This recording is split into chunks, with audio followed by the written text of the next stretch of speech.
CEO attends a charity event expecting just another night of networking, until he comes face-to-face with his college ex and realizes she's carrying his child. But before we dive into the full story, let me know where you're watching from and what time it is. Now subscribe to the channel and let's get started. The ballroom of the Prescott Hotel shimmers with crystal chandeliers and the gentle hum of polite conversation. It's the annual Futures for Children Benefit Gala in Boston, a prestigious charity event that draws high-profile donors from across the country. Among the throng of elegantly dressed philanthropists and corporate sponsors stands Nathan Fuller, a 29-year-old tech prodigy who founded a billion-dollar startup at just 22. Tall and confident in a tailored suit, he effortlessly commands attention wherever he goes. Nathan initially intended to make only a quick appearance, deliver a speech, pledge a generous donation, and then disappear back into his hectic schedule. But something about tonight feels different. Perhaps it's the faint undertone of nostalgia drifting through his mind as he scans the crowd. After all, Boston is the city where he spent his college years, forging relationships and memories he's never quite forgotten. The hostess on the stage welcomes everyone, explaining that the event's purpose is to fund educational programs for underprivileged kids. Nathan takes a moment to appreciate the cause. He's always believed in creating opportunities for the less fortunate. He checks the time on his smartwatch. Another hour, he tells himself, and then I'll leave. Suddenly, a flurry of activity by the entrance to the ballroom catches his eye. A poised, professional-looking woman in an understated black dress is guiding a group of volunteers. Her posture is familiar. Her hair, dark, pulled back into a sleek ponytail, sparks a distant memory. Nathan narrows his eyes, trying to place her face among the swirl of recollections from years ago. Moments later, the woman turns around to address a donor, giving him a perfect view of her profile. Instantly, his breath catches. Emma Walker. The name bounces inside his mind like an echo from the past. In a flash, he's back at college, wide-eyed, ambitious, and hopelessly in love with the brilliant journalism major who once challenged him to think more deeply, to dream more boldly. They hadn't parted on bitter terms exactly. Life had simply pulled them in different directions after graduation. But the sight of her now, in charge of the gala's organization, is enough to send a jolt through his heart. Nathan tries to conceal his shock. He wonders if Emma has seen him yet. From across the room, Emma is indeed aware of his presence. A quick glance out of the corner of her eye confirms her biggest fear. Nathan Fuller, the CEO whose name had graced many a headline, is standing in the same ballroom, scanning the crowd in her direction. Emma's heartbeat quickens. She's the event organizer for this prestigious benefit, a testament to her talent and dedication. Yet this is the last place she ever expected to run into him. Why tonight? Why now, of all times? Her immediate instinct is to avoid him. 6 months prior, they'd had an unexpected run-in during one of Nathan's business trips, sharing a fleeting but meaningful day together. Soon after, Emma discovered she was pregnant. Convinced Nathan was engaged at the time, she'd seen mention of a rumored fiancé in the press, she made the painful decision not to contact him. She told herself she'd handle it alone. She had to. But fate has brought them together once more, and Emma isn't sure how to handle this collision of the present with her carefully guarded secret. She pretends not to notice him, focusing instead on instructing the volunteers to manage seat assignments and direct donors to their tables. Nathan, despite the quickening drumbeat in his chest, approaches a table of donors, exchanging pleasant small talk. His voice projects confidence, but his mind is elsewhere, replaying the last time he saw Emma. That day, they'd reconnected briefly, an afternoon coffee, a conversation that felt too short.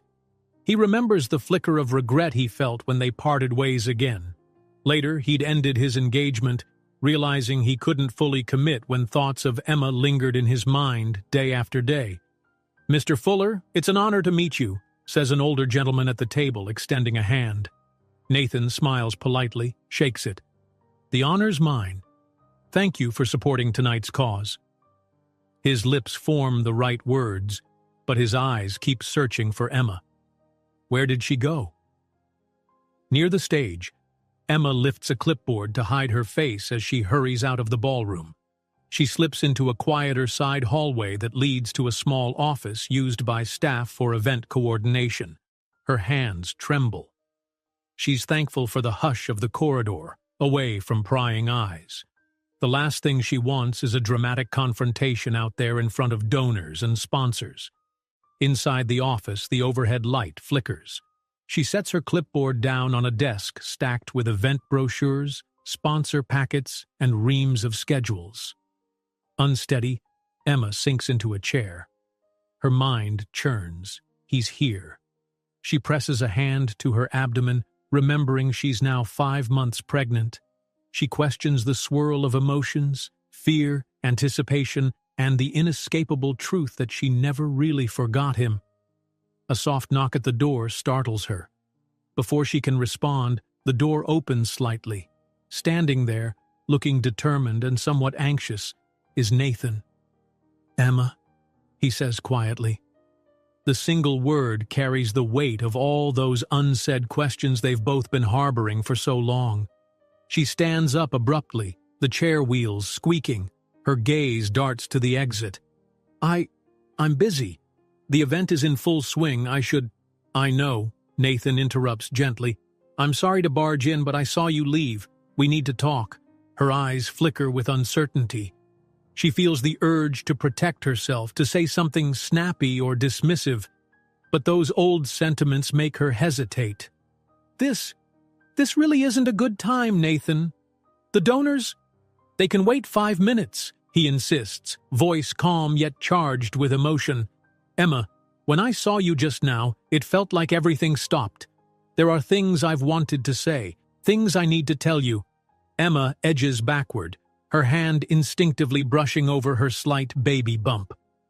"We're at a charity gala. I'm working. There's no time for a long discussion, especially not about the past." Nathan notices the tension in her stance, the way she's almost cradling her stomach without realizing it. A stray memory hits him. Didn't one of his associates mention that the event organizer was on partial rest a couple of weeks ago for health reasons?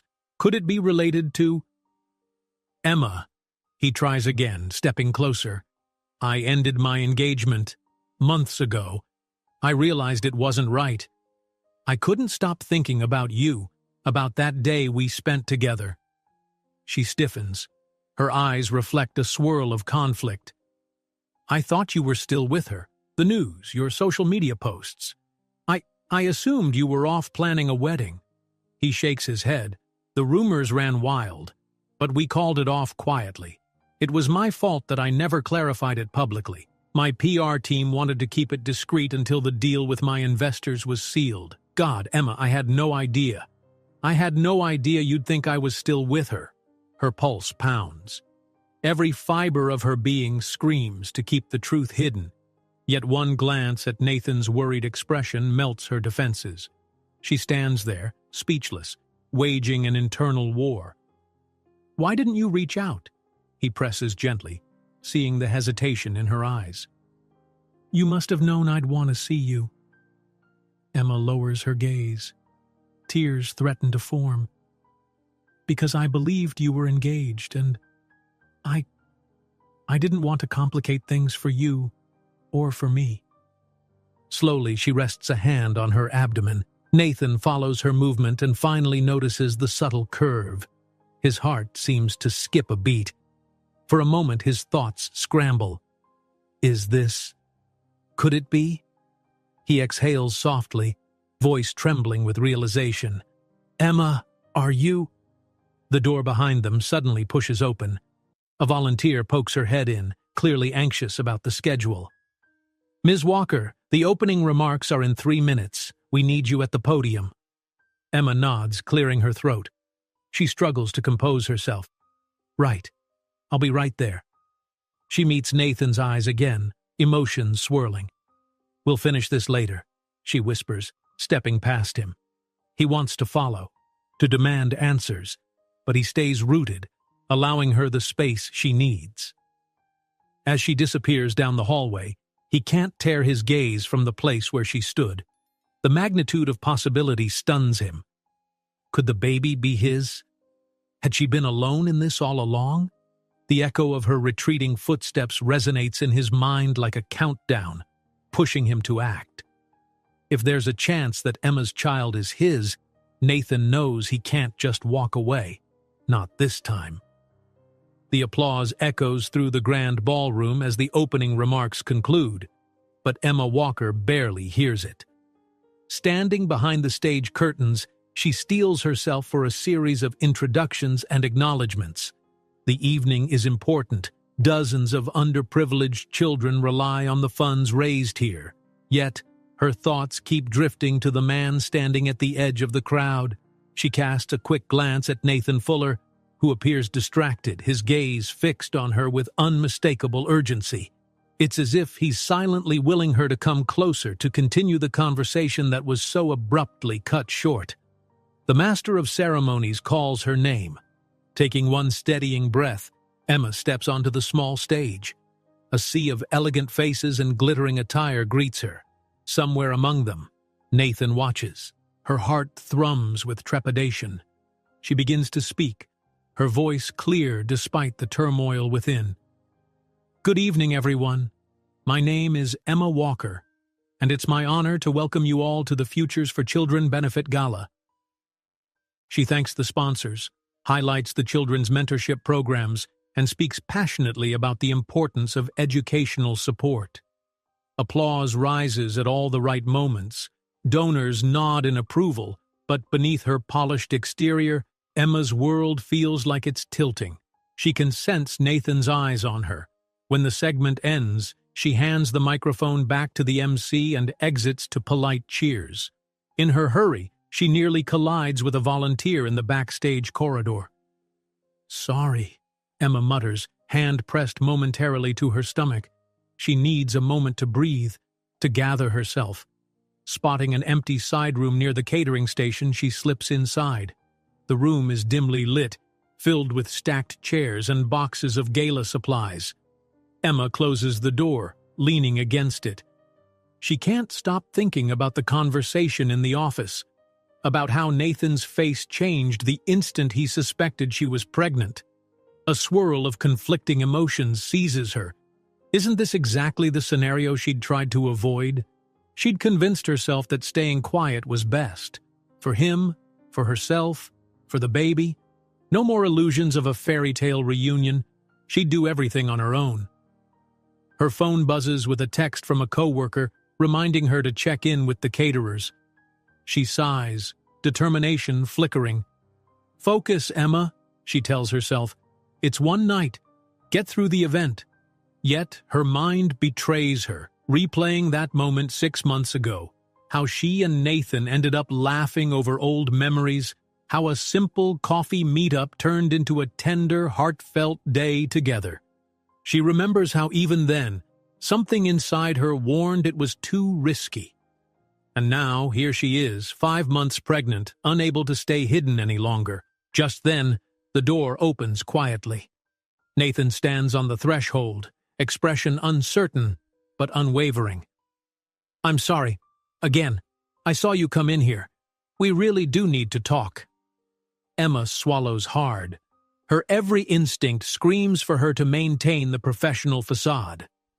But there, under the hush of overhead fluorescent lights, face to face in a room nobody else even knows exists, the pretense crumbles. Nathan, please, not tonight. This gala is too important. People are watching. He closes the door behind him. All the more reason to talk somewhere private, he says softly. You've always put everyone else first, Emma, but you can't avoid this forever. His eyes flick briefly to her midsection. If you are pregnant, if it's my child. Tension surges, an unspoken question hanging in the air. She curls her fingers into her palm, scanning the boxes and stacked chairs as if they might hold an escape. Don't corner me like this, she says, voice trembling. Yes, I'm pregnant, and yes, it's yours. Nathan exhales, pressing a hand to his temple as if to steady himself against the magnitude of her words. 6 months ago, he struggles to find the right phrases. That day, after I left, I tried to call you. I never got a reply. Emma's jaw tightens, recalling the missed calls and the texts she purposely ignored. I believed you were still engaged. The news, the tabloids, your fiancé's social posts, everything pointed to you being in the final stages of wedding preparations. His frustration is evident, but overshadowed by regret. I ended that relationship for good, but I couldn't exactly publish a press release about my personal life the moment it happened. My investors were pressuring me to keep my life squeaky clean until a crucial merger went through. No drama, no gossip. I never imagined you'd... He trails off, taking a step closer, his gaze flickering with concern. Emma, you've gone through this alone? For months? Stifling tears, she half turns away. It's my life, Nathan. My responsibility. I built a good career, enough to support my baby. I don't need your pity or your help. Emma, it's not pity. His tone is gentle yet firm. I've never stopped thinking about you, about us. And if this child is mine, I want to be part of their life. She shakes her head, fear flickering in her eyes. Even if you do, it's complicated. My world isn't your business empire. I don't expect a CEO of a billion-dollar company to put everything on hold for me or my baby. Nathan takes a measured breath, fighting the urge to protest that he would do exactly that, put everything aside, if it meant making things right. But he knows Emma well enough to tread carefully. I'm not asking you to let me take over. I'm asking for a chance, for the sake of our child, to figure this out together. Emma's hand trembles against the back of a metal folding chair. She imagines the potential scandal, the tidal wave of media speculation if the public discovered that the revered boy wonder of tech has an unexpected baby on the way. She sees the heartbreak of being overshadowed, her identity replaced by sensational headlines. Yet, another part of her yearns to let him in, remembers the kind of man he was, the kindness that balanced his ambition. Nathan, she finally manages, her voice low. I was serious when I said I'd handle it alone. It wasn't just an impulsive decision. I weighed everything. Your ambitions, your lifestyle, my independence, and I accepted it. His expression clouds. You accepted it. But did you ever stop to consider what I might want? He runs a hand through his hair, frustration mingling with empathy. Don't I deserve a choice in this? A chance to be the father I couldn't have imagined being until I saw you tonight, until I realized the truth? Emma bites her lip, tears threatening to spill. For a moment, the tough exterior wavers. I didn't want to trap you, she whispers. I saw your engagement announcements. I followed the stories about your expansions in Europe. You seemed unstoppable. And me? I'm just Emma, the event coordinator.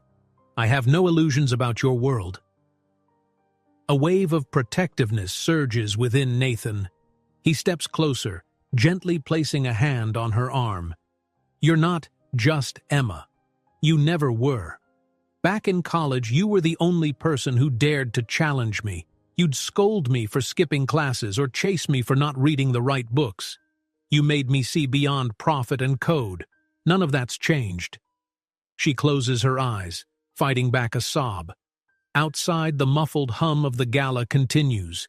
Music and clinking glassware remind them both that time is ticking. Emma steps back, gently extricating herself from his touch.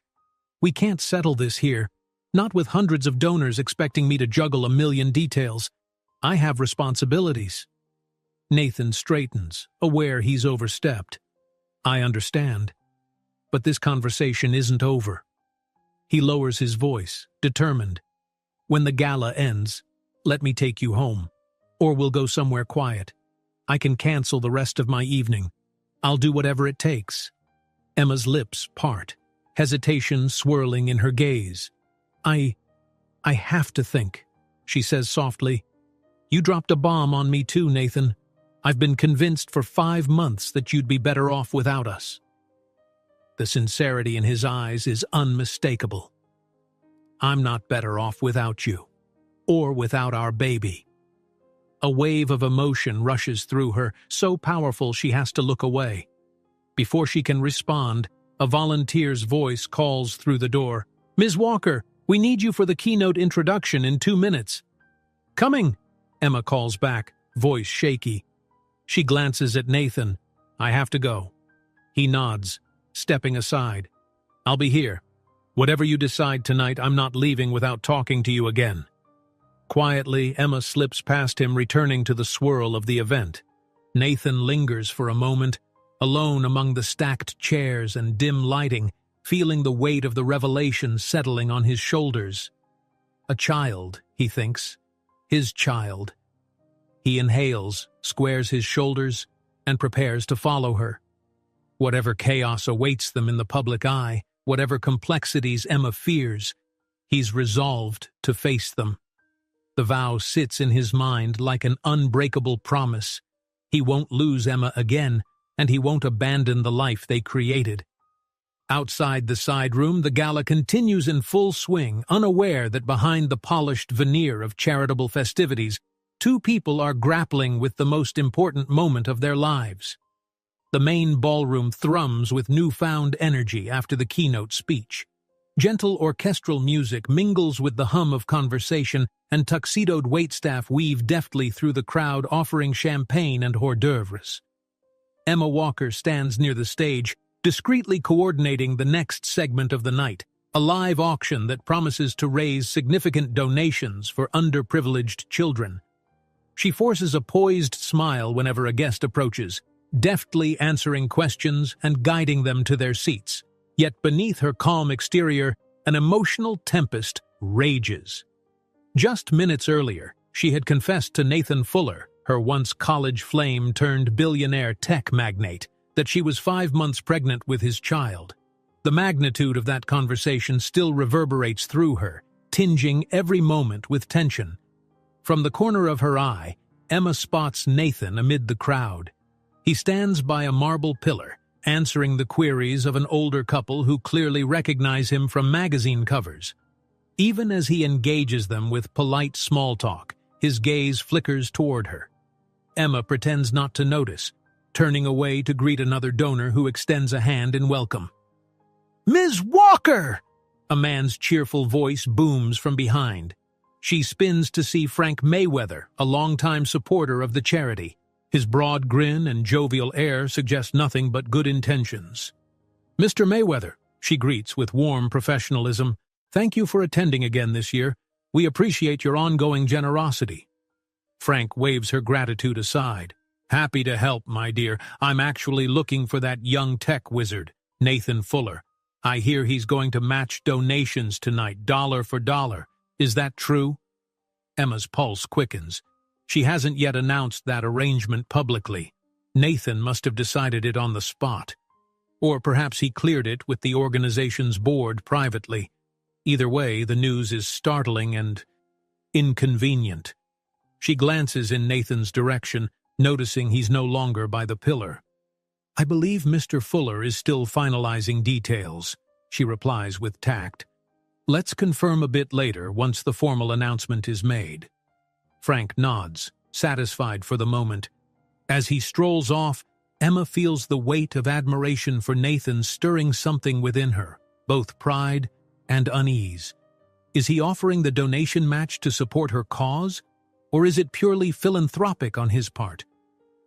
A volunteer signals that the live auction is about to begin. Emma steps onto the platform set up at one side of the ballroom, behind a tall podium. Over the microphone, she introduces the auctioneer, reminding attendees of how their bids will fund mentoring programs, school supplies, and scholarship opportunities. The audience applauds enthusiastically. The lights dim, a spot illuminating a small elevated stage where each auction item will be presented.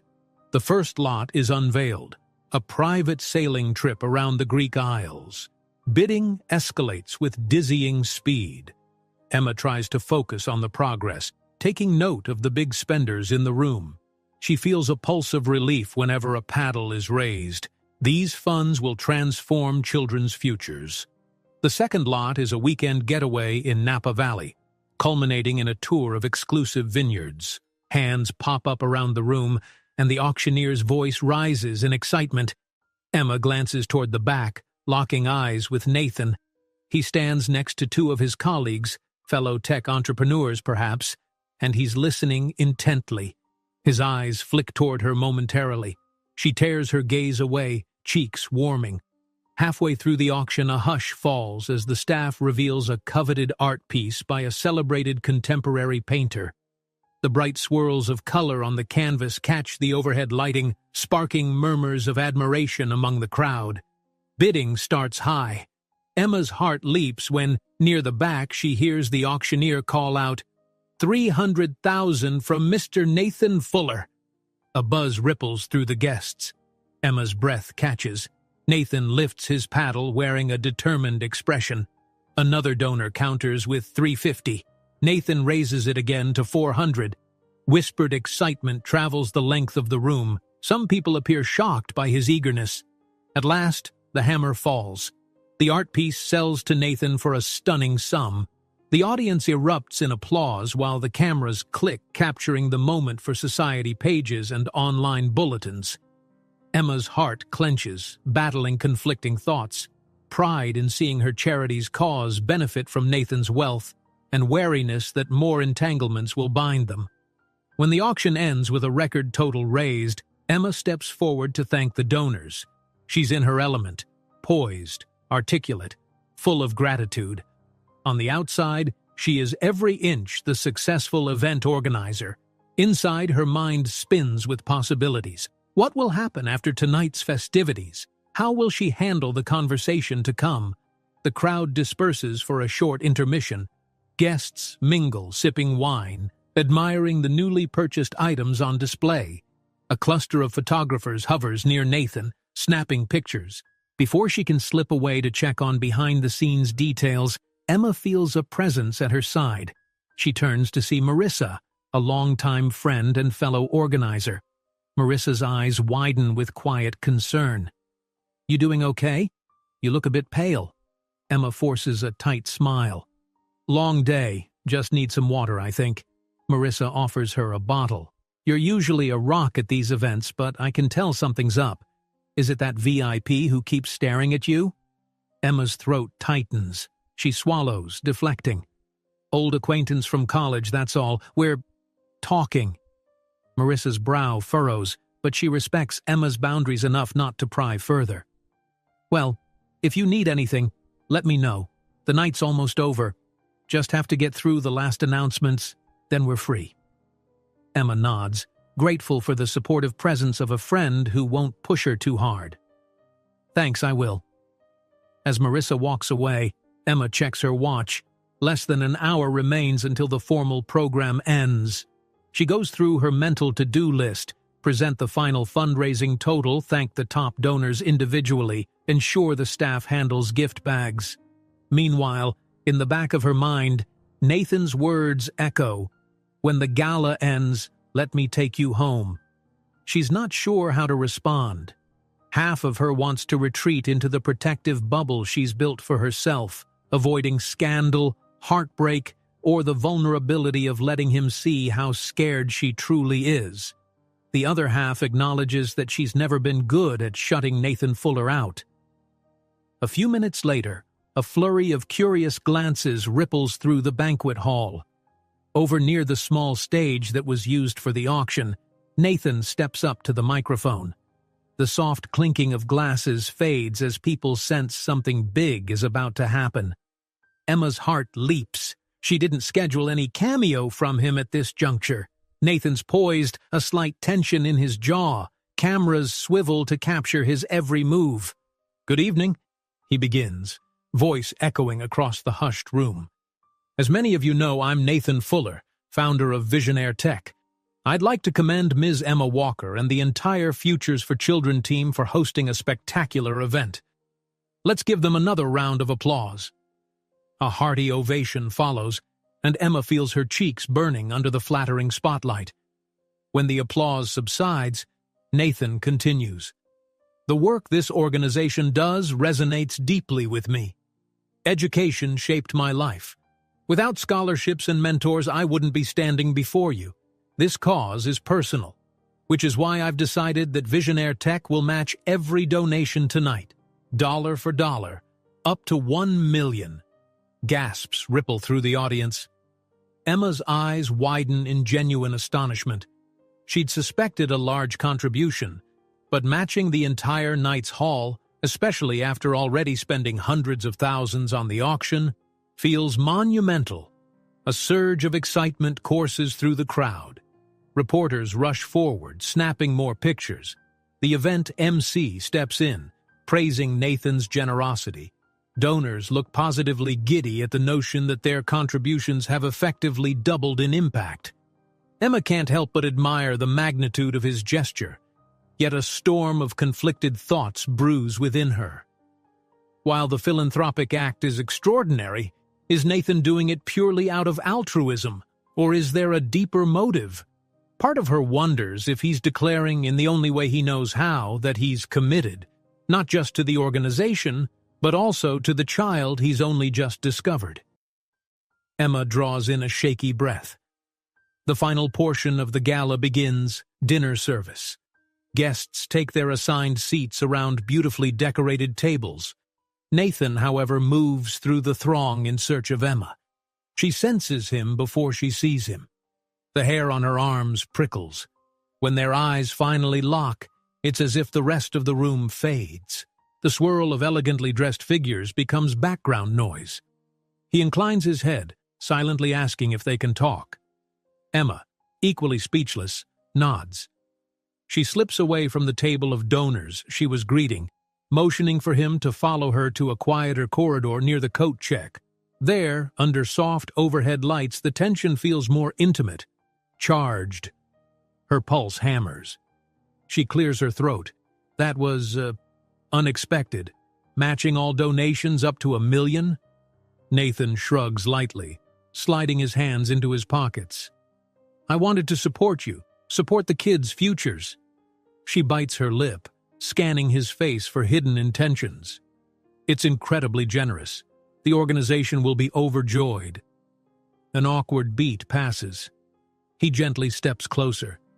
This doesn't have to do with me trying to buy your forgiveness, if that's what you're thinking. I've always cared about causes like this. You know that.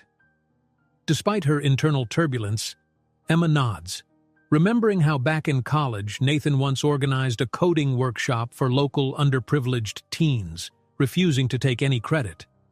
Even then, he believed in giving others a chance. That conviction had drawn her to him initially. He lowers his voice. Emma, about tonight, about us. I know you have your own life now, your own plans. But I meant what I said earlier. I'm not going anywhere. I want to be in our child's life. I have to be.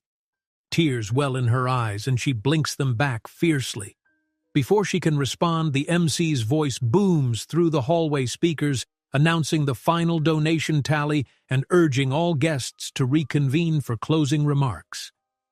Emma sighs, swallowing the lump in her throat. It's time to wrap this up. She steadies herself, attempting a calm expression. Afterwards, maybe we can go somewhere. Talk more. Nathan's gaze softens with relief. Yes, please. She nods, turning on her heel. But before she steps back into the bright clamor of the gala, Emma pauses. In a voice barely above a whisper, she says, Thank you, Nathan, for caring, for everything. He opens his mouth, but no words come. She's already gone, blending into the swirl of tuxedos and gowns. Alone in the corridor, Nathan exhales a breath he'd been holding. Though the night is nearly over, he senses that for them, this is only the beginning, the start of a journey filled with unknowns, a path they'll have to navigate together if they want to find redemption, and perhaps a renewed sense of belonging in each other's lives. The final announcement of the evening stirs a thunderous ovation among the elegantly dressed guests. Emma Walker, standing at the podium for her closing remarks, offers a gracious smile. her heart pounding for reasons far beyond the success of the gala. Lights flash as donors pose for pictures, and the hush of polite chatter vibrates with excitement about the record-breaking funds raised. "Thank you all, from the bottom of my heart," Emma says into the microphone, her voice resonant despite the myriad thoughts colliding in her mind. "With your generosity and Mr. Fuller's remarkable donation match, this organization can expand its mentorship programs and offer scholarships to children in need. Your presence tonight truly changes lives." A standing ovation follows. Emma's chest tightens with a cocktail of pride and anxiety. Amid the applause, she spots Nathan Fuller standing at the back, hands together in a measured clap.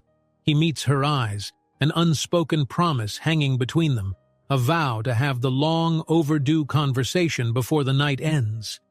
As soon as she steps off stage, staff members and volunteers close in to congratulate her, peppering her with questions about next year's event or potential corporate sponsors. She navigates the crowd with a polite nod and smile, but her focus remains on the hallway where Nathan promised to wait. "Emma!" calls a breathless volunteer, hurrying over with a clipboard. "We need your signature on the final auction settlement form, and we have a journalist from the Daily Ledger asking for a quick interview." Emma clenches her jaw, resisting the urge to glance at her watch. Time is slipping, and she can almost feel the tension rising like an electrical current in the air. Still, she forces herself to keep composure. "Send the auction papers to my office. I'll sign them tonight. As for the interview, where is the reporter?" "By the coat check," the volunteer replies, hurrying off to handle another task. Emma threads through the thinning crowd, greeting a few last-minute donors as they depart. The entire evening has been a whirlwind of generosity, but also a test of her emotional resilience. She passes the coat check, expecting to see a reporter with a press badge.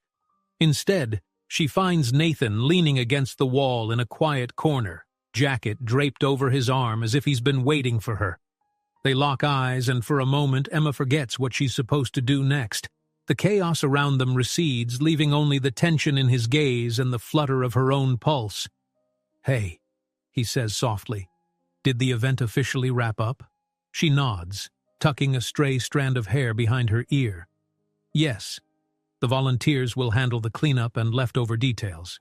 I should—" She hesitates, scanning the corridor.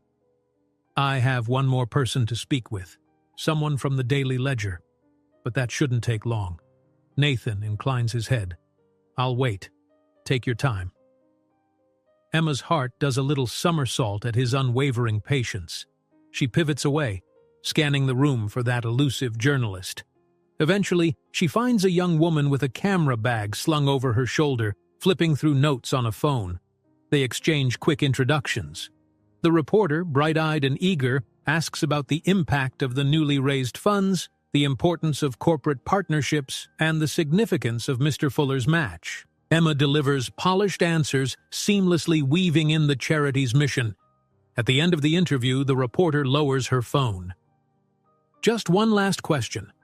Off the record," she says, eyes darting momentarily in Nathan's direction. "Are you and Mr. Fuller?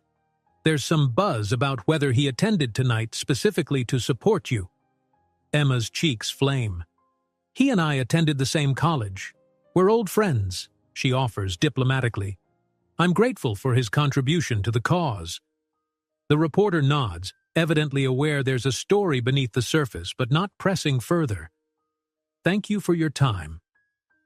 Emma departs with a courteous smile. Inside, she wonders how long it'll be before rumors swirl. Photos of them glancing at each other could feed a dozen speculative headlines. But there's no turning back now. Returning to the coat check area, she nearly collides with Nathan, who's stepped forward, worry etched in his face. "Everything okay?" he asks, his tone laced with concern. That reporter seemed pretty inquisitive. Emma's lips twist in a wry smile. "It's fine. She wanted a soundbite about the donation match, then a little personal question, but I handled it." He nods, but something in his eyes suggests he's uneasy about the looming media spotlight. Despite it, he keeps his voice gentle. "Where to now?" Emma inhales. The question carries weight. It's not just about stepping outside, but about crossing a threshold in their relationship, deciding whether to talk, to reveal everything, and to hear his side. "Let's get out of here before someone else corners me," she says quietly. "We can take my car. I'll text Marissa to lock up." Nathan pats his jacket pocket, likely where he's stowed his car key fob. "I should probably ask my driver to wait. But if you prefer your car?" She musters a small, grateful smile. "My place isn't far from here. I'd rather avoid any more attention." Translation: I want a private conversation, away from photographers and curious volunteers. They head outside through a staff exit, slipping into the cooler night air that wafts across the deserted side alley. City lights illuminate the asphalt in soft hues of gold and blue. Emma leads him to her modest sedan, which feels worlds away from his sleek, chauffeured lifestyle. She unlocks the car with a beep, and they climb in. The quiet click of doors shutting underscores their sudden isolation from the bustling gala. Silence drapes over them as Emma starts the engine. She grips the steering wheel with tense knuckles. Her mind reels at the reality of what they're about to do. Sit down, talk about their unborn child and the impossible choices they have to make. Nathan in the passenger seat steals a cautious sidelong glance. "How are you feeling?" he asks. Simple words, but laden with meaning. He's asking about much more than just the end of a hectic night. She exhales, shifting into gear.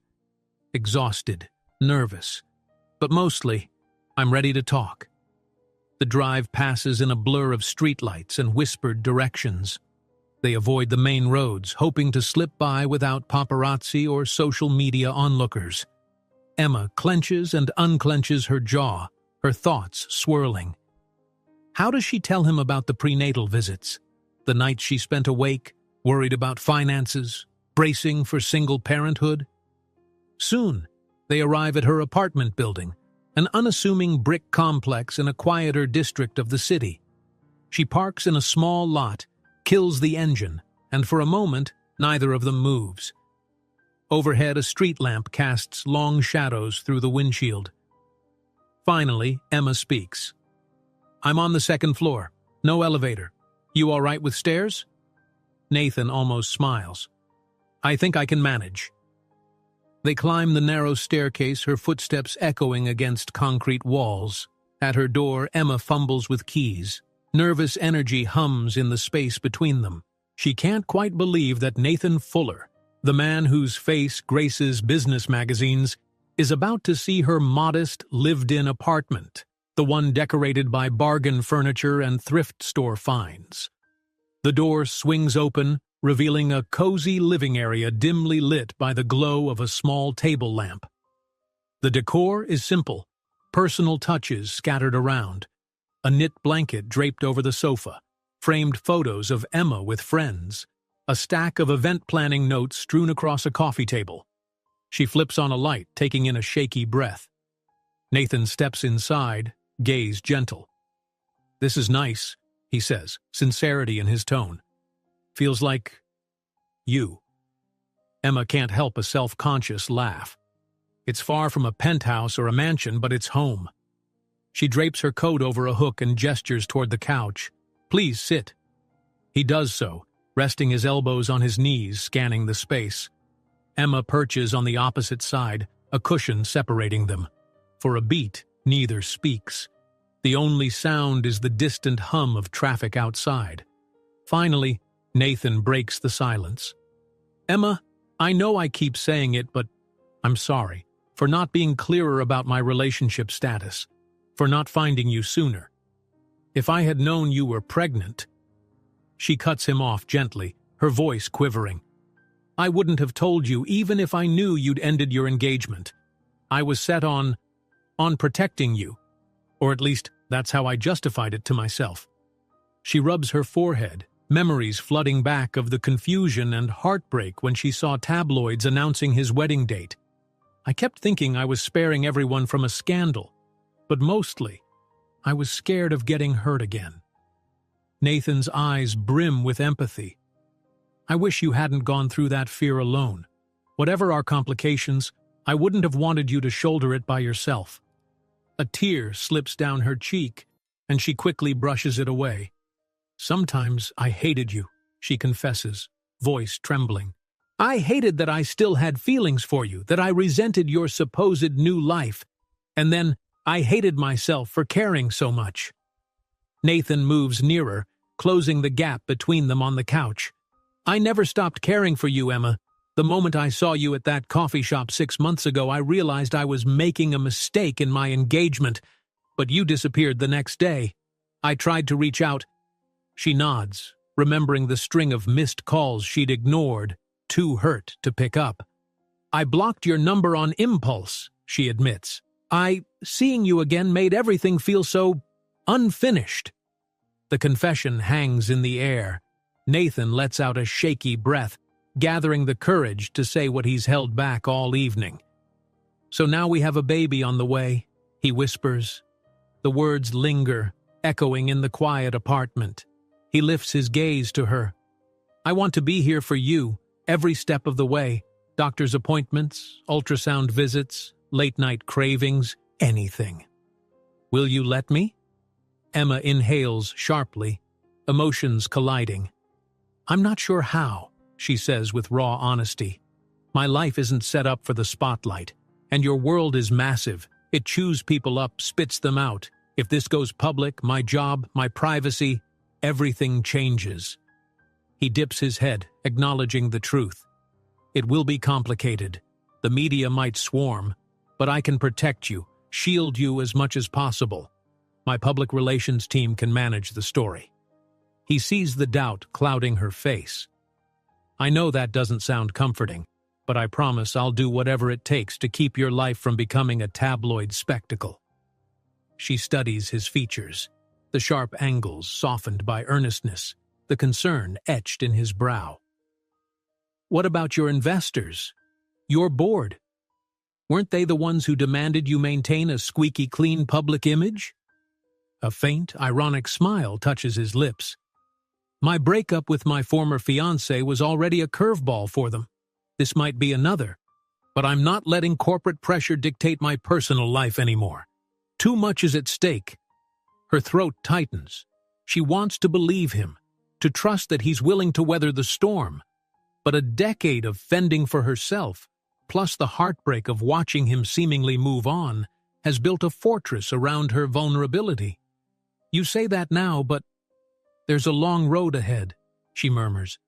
I know. He lifts a hand, hesitates, then gently touches her arm. It's a question, asking for permission to be closer. She doesn't pull away. Emma, I'm not just offering to write checks. I'm not just offering fatherly duties on weekends. I'm talking about us. Maybe it's naive, but I still care about you. I never stopped. Tears threaten again. She closes her eyes, letting the warmth of his touch anchor her. For all her fears, there's something profoundly comforting about the man she once loved standing beside her in the reality of this moment. I need time to think, she manages, voice thick. We can't just pick up where we left off in college. Nathan nods. Absolutely. I won't rush you, but can we at least agree that I'll be part of the baby's life? That we'll figure out the rest together, step by step? Emma steels herself, gazing into his earnest eyes. She can sense the weight of this decision. Accepting his involvement means trusting him with her deepest vulnerability. Yet the alternative is to deny their child a father who seems desperately willing to be there. Okay, she breathes. We'll try. On a trial basis, I guess. We'll see how it goes. Co-parenting, being discreet. But if it gets too crazy with the media... She lets the sentence trail off, uncertain how to frame her ultimatum. Nathan nods, relief radiating from him. I understand. We'll handle everything as it comes. Tenderly, he adds, Thank you, Emma. She swallows, her emotions too tangled for coherent speech. The tension in the air morphs into a quiet, pulsing hope. They talk for another hour, about the timing of her next doctor's visit, about practicalities like scheduling and finances, about how to keep things under wraps until they're both ready to share the news. Eventually, exhaustion seeps into their voices. Outside the living room window, the city is dark and still, a hush that matches the fragile peace in Emma's small apartment. Nathan glances at his watch and notices the late hour. "I should probably let you rest," he says gently. "It's almost 2 in the morning." Emma nods, the tension in her neck a reminder of how long the gala day has been. She rises from the couch and walks him to the door. There, beneath the warm glow of a single lamp, they pause. Uncertainty flickers in the space between them, so much left unspoken and yet so much already revealed. Nathan looks like he wants to say something more. Instead, he lifts his hand in a brief gesture of farewell. "I'll call you tomorrow?" he asks, voice tentative. A fragile smile curves Emma's lips. "Yeah," she murmurs. "That'd be good." He steps into the hallway, lingering a moment. Then, with quiet resolve, he turns and makes his way down the stairs. Emma closes the door, pressing her back against it, heart pounding. In the emptiness of her living room, she's overwhelmed by what just transpired.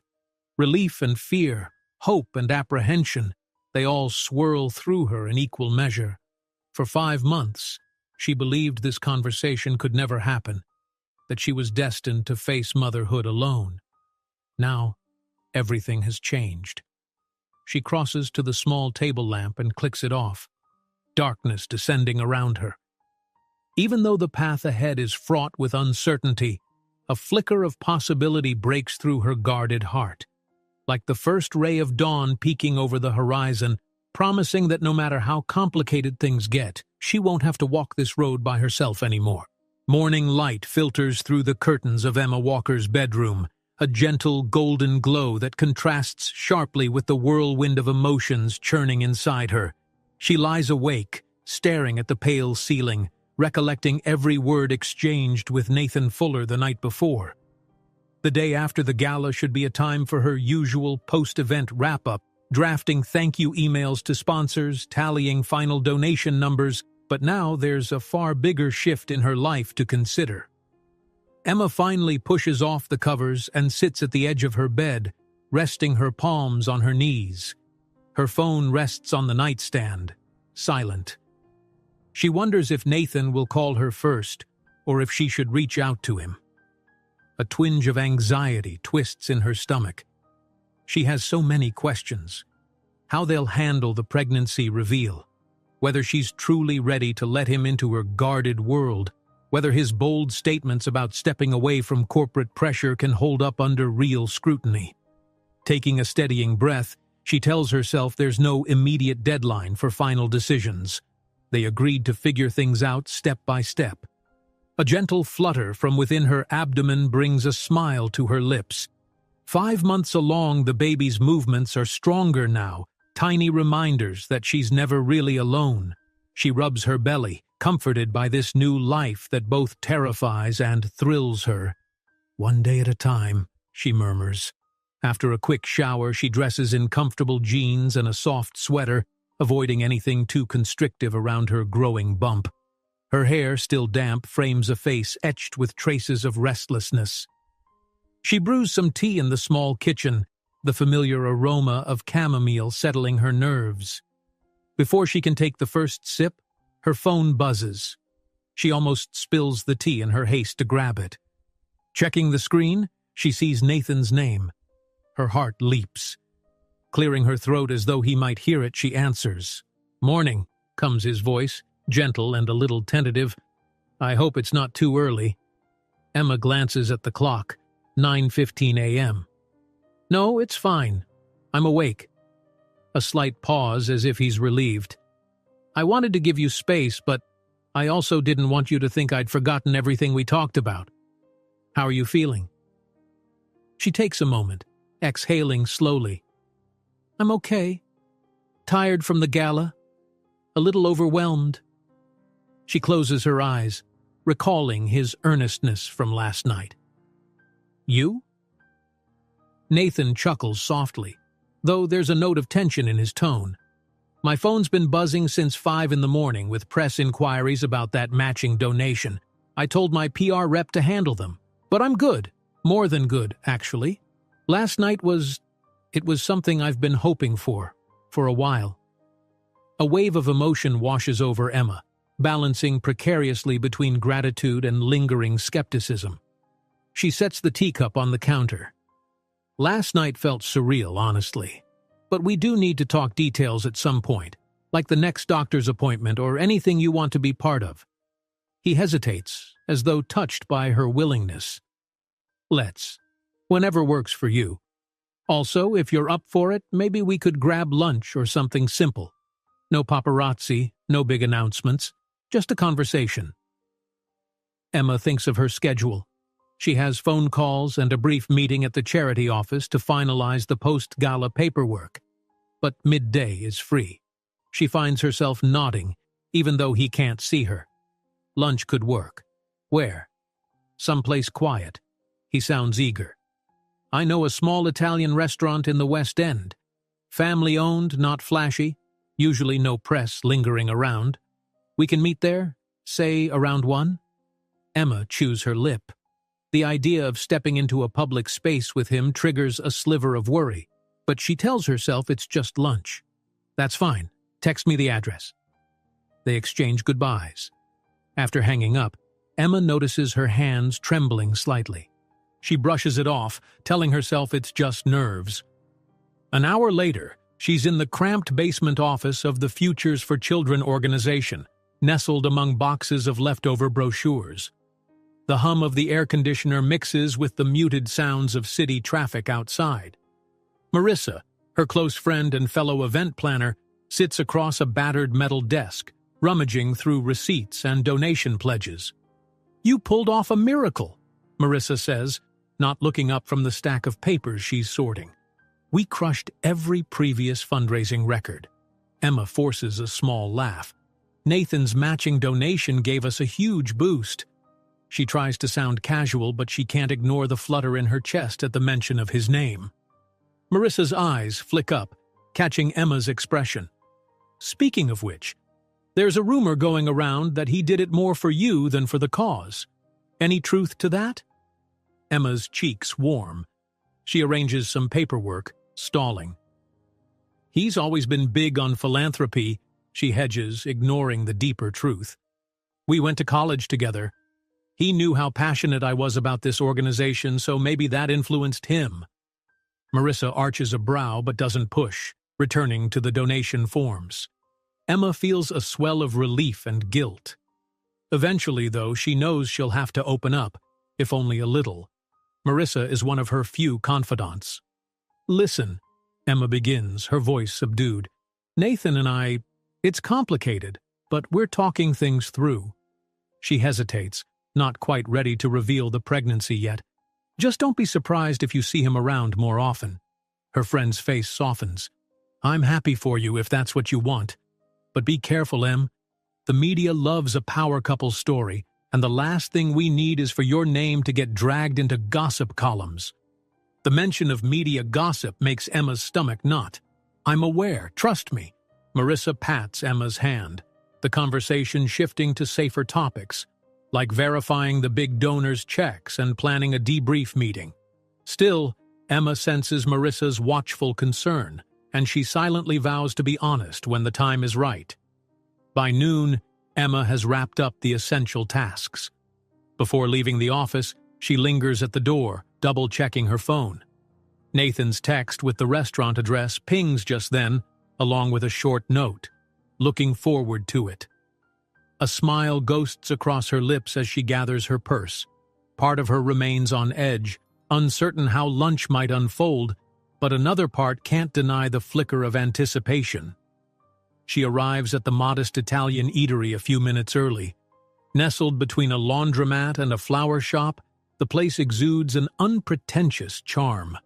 The windows are decorated with red and white checkered curtains, and a small chalkboard sign outside advertises the day's specials. Emma inhales the savory aroma of tomato sauce and oregano as she steps inside. A kindly hostess greets her, and Emma notices the dining area is nearly empty, just an older couple in a far corner, engrossed in their meals. This suits her just fine. The hostess, who seems to recognize Emma's reservation under Fuller, leads her to a discreet booth near the back.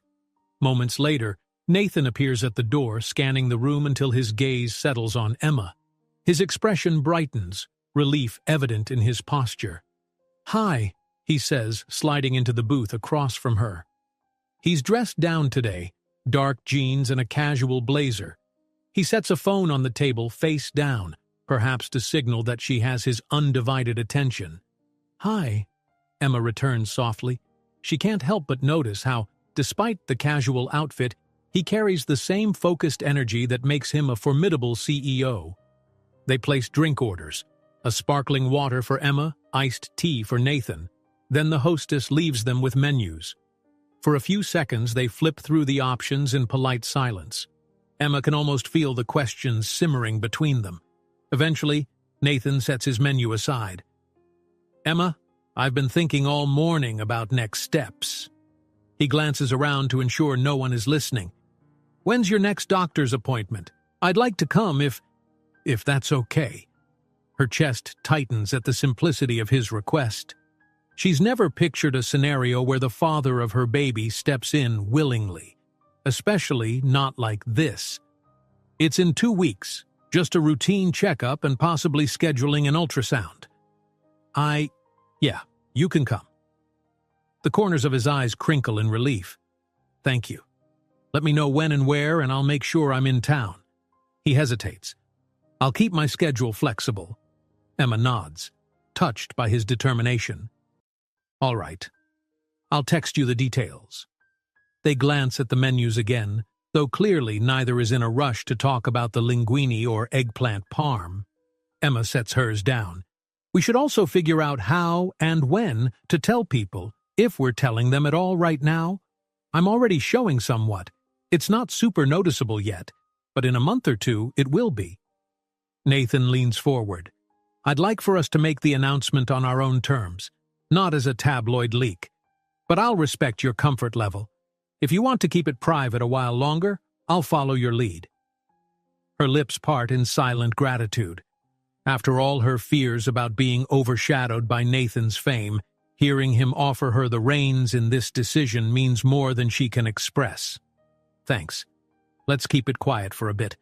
I want to mentally prepare for the onslaught." He nods, a flicker of regret crossing his face. "I wish I could guarantee the press wouldn't make a circus out of it. My life's been under a microscope lately, especially after the breakup and that massive donation. But we'll do our best." He shifts, lowering his voice. "If you ever feel pressured or uncomfortable, tell me immediately. I'll handle it." The reassurance steadies her. Just then, the hostess returns to take their orders. Emma chooses a simple pasta dish, mindful of her pregnancy diet. Nathan orders a fresh basil and mozzarella panini with a side salad. After the hostess departs, Emma places her elbows gently on the table, meeting Nathan's gaze. "Can we talk about us outside of the baby?" she ventures, heart pounding. "Because it's been years, Nathan. We've both changed. I don't want unrealistic expectations." He exhales, pondering her words. "I agree. We can't just pretend the past decade never happened, or that we can snap back to who we were in college, but you still matter to me. More than I can say." His voice is soft, sincere. "I'd like to see where this goes if you'll let me. Without rushing or any pressure, I'm willing to earn your trust, step by step." Emma's throat tightens at the vulnerability of his confession. She's not sure if it's hormones or genuine sentiment, but she feels a pang of hope so strong it nearly brings tears. "I do care about you," she admits quietly, "but I'm also afraid of getting hurt. I've spent years building a life where I rely only on myself. Letting you in is a lot." "I know," he says, voice gravelly with emotion, "and I'm not asking you to tear down your walls overnight. Just let me be here, in your life. Not as some distant father figure, but a friend. Maybe more. We'll go slow. Emma inhales, steadying herself. Their conversation is interrupted by the waitress delivering the drinks. She sips her sparkling water, grateful for the slight break. Through the restaurant's front window, a couple strolls by, oblivious to the delicate conversation happening inside. Emma catches a glimpse of her reflection in the glass, her brow pinched with worry and longing. She steels herself and returns her attention to Nathan. Her voice emerges softer than she expects. All right, we take it slow. Keep the pregnancy quiet for now, and you'll come to the next appointment. She taps her fingertips nervously on the table, one step at a time. Relief blooms across his face, and for a split second Emma recognizes the bright-eyed college student he used to be, back when their entire future felt open and brimming with possibility. The server arrives with their plates, and Nathan murmurs a thank you, returning his gaze to Emma with quiet gratitude. They begin their meal in a gentle hush, occasionally exchanging small smiles.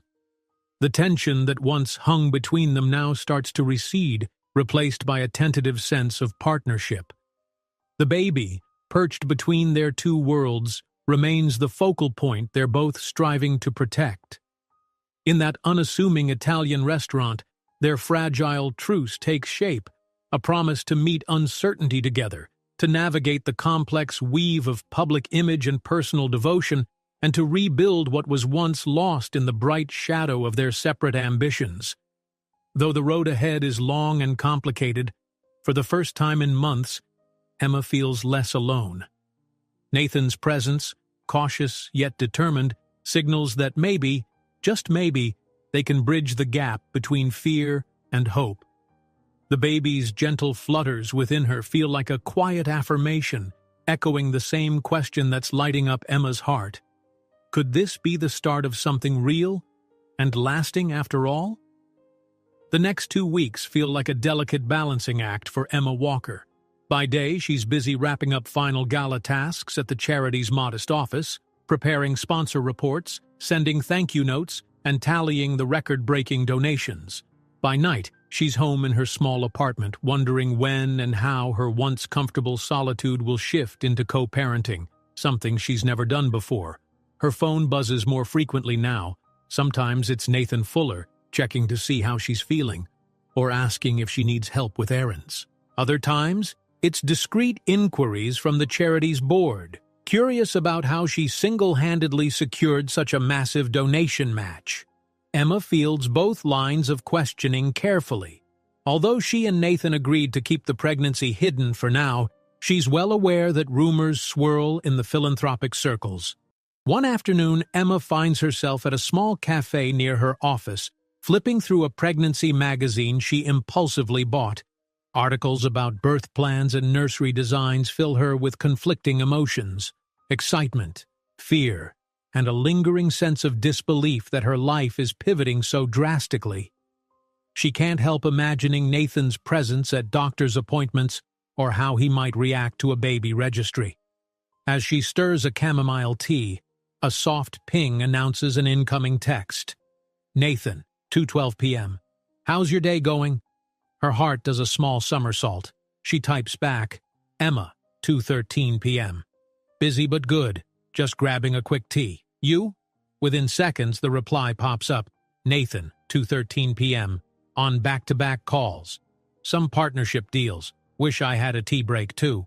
Nathan, 2:14 p.m. Don't forget, next Tuesday is the appointment, right? 3 p.m.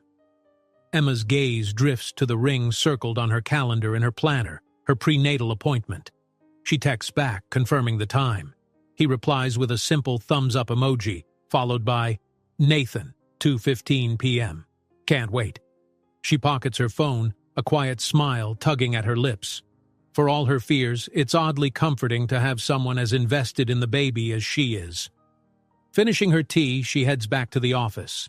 That weekend, Emma's personal bubble receives another little jolt when Marissa, her closest friend, invites her over for a quiet dinner.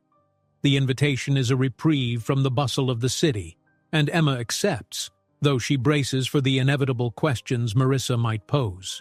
Marissa's apartment brims with warmth, mismatched throw pillows, the scent of fresh basil from the small herb garden on the windowsill, and a half-finished puzzle strewn across the coffee table.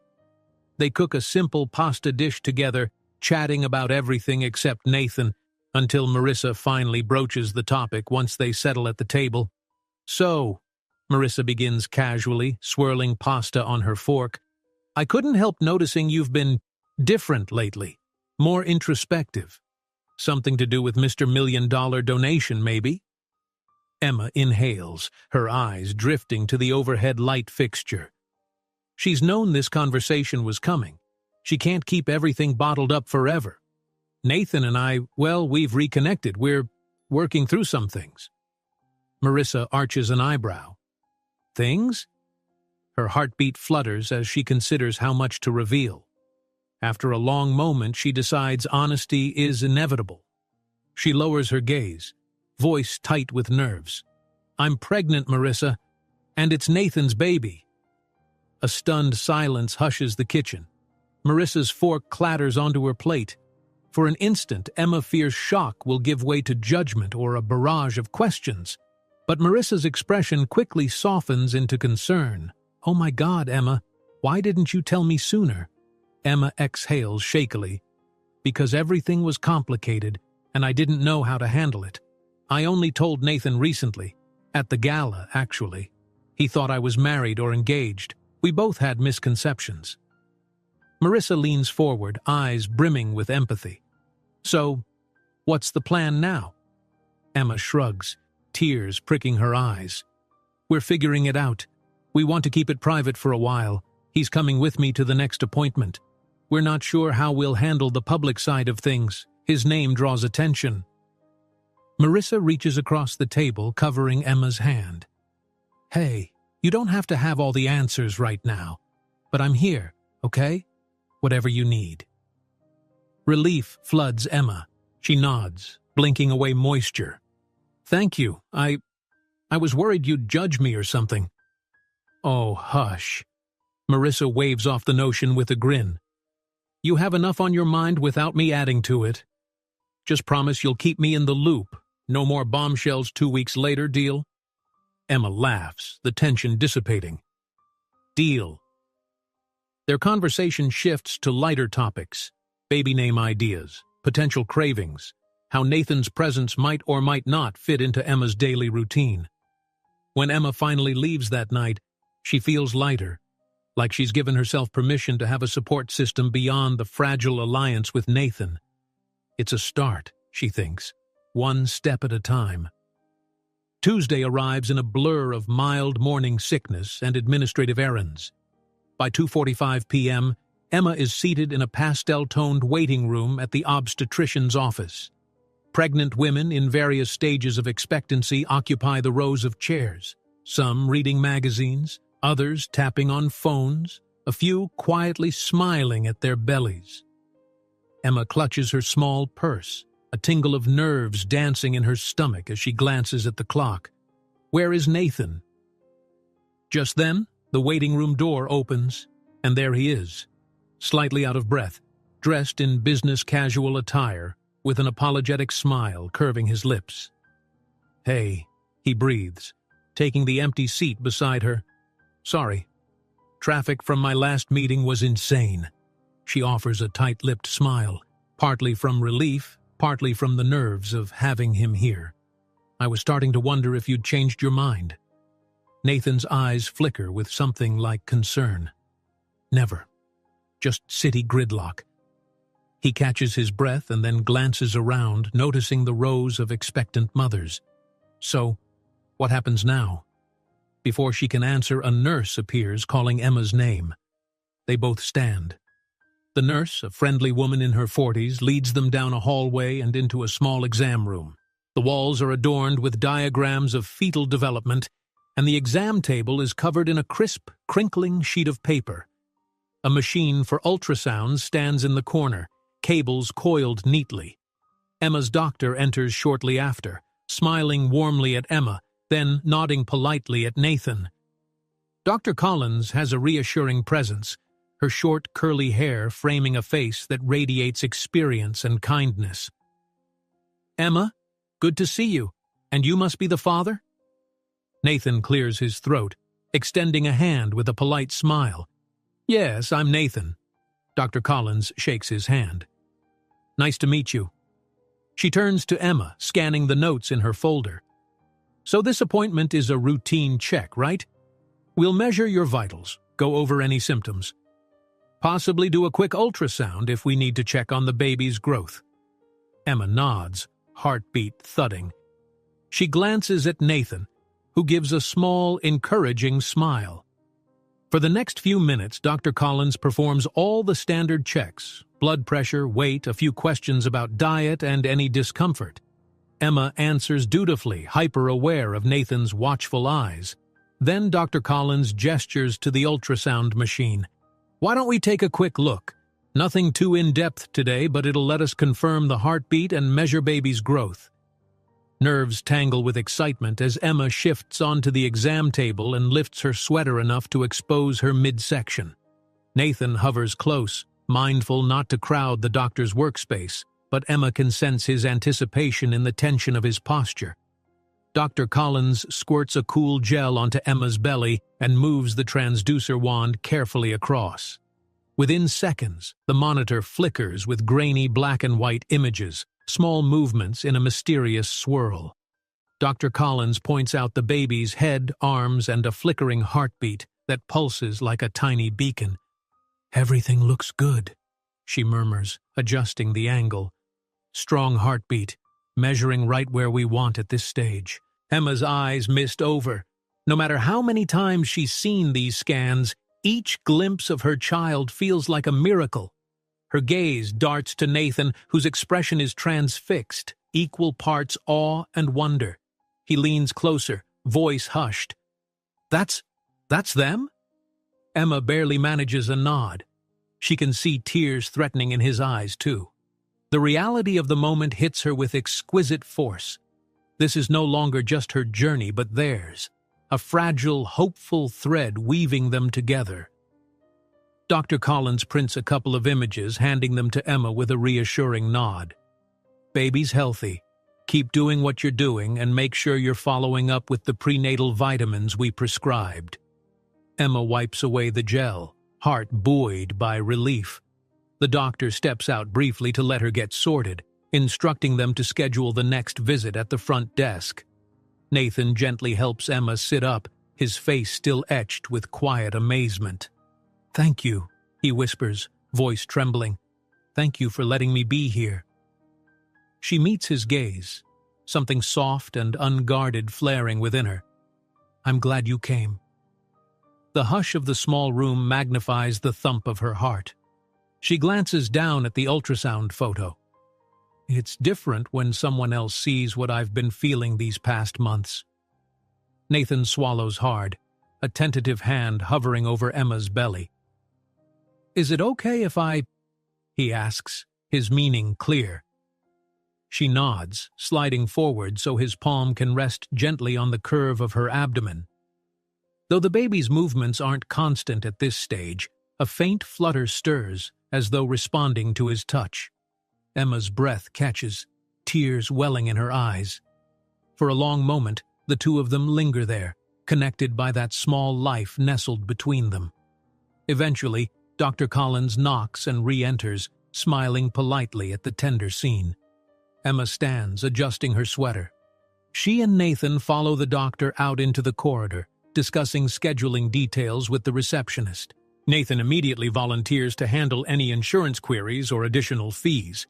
Emma flushes, half touched, half unsure if she wants him taking charge, but in the end, she allows it, relieved not to juggle finances alone. They exit into the bright afternoon sunshine.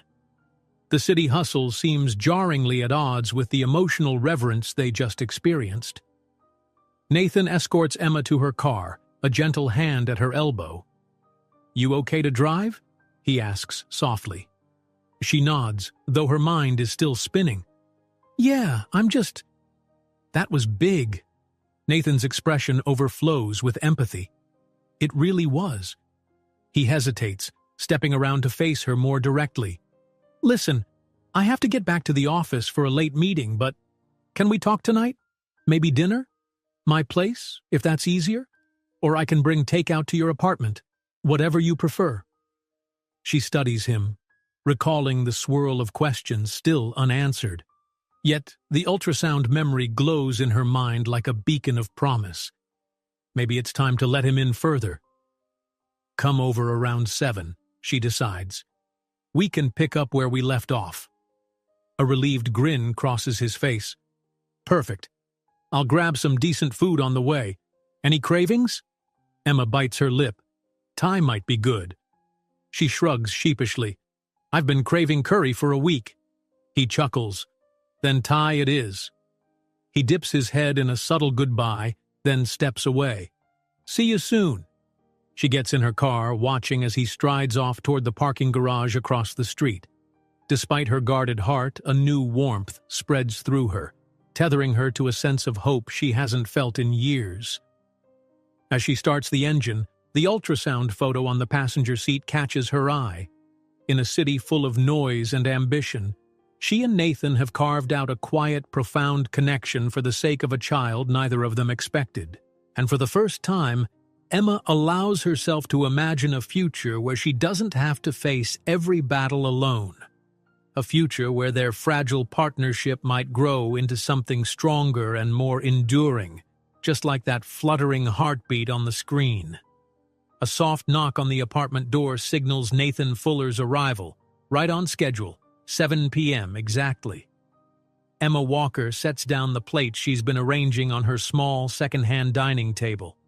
Her pulse quickens. Although she's spent time with Nathan over the last 2 weeks, exchanging texts, meeting briefly for lunch, this evening feels more momentous. It's their first real attempt at a quiet, domestic moment together since learning they're going to be parents. Emma crosses the modest living room in a few strides, stopping to steady her breath before unlocking the door. Nathan stands in the hallway, a paper bag with Thai food in hand. The tantalizing aroma of curry and fresh herbs wafts in. He offers a warm smile, eyebrows lifting in greeting.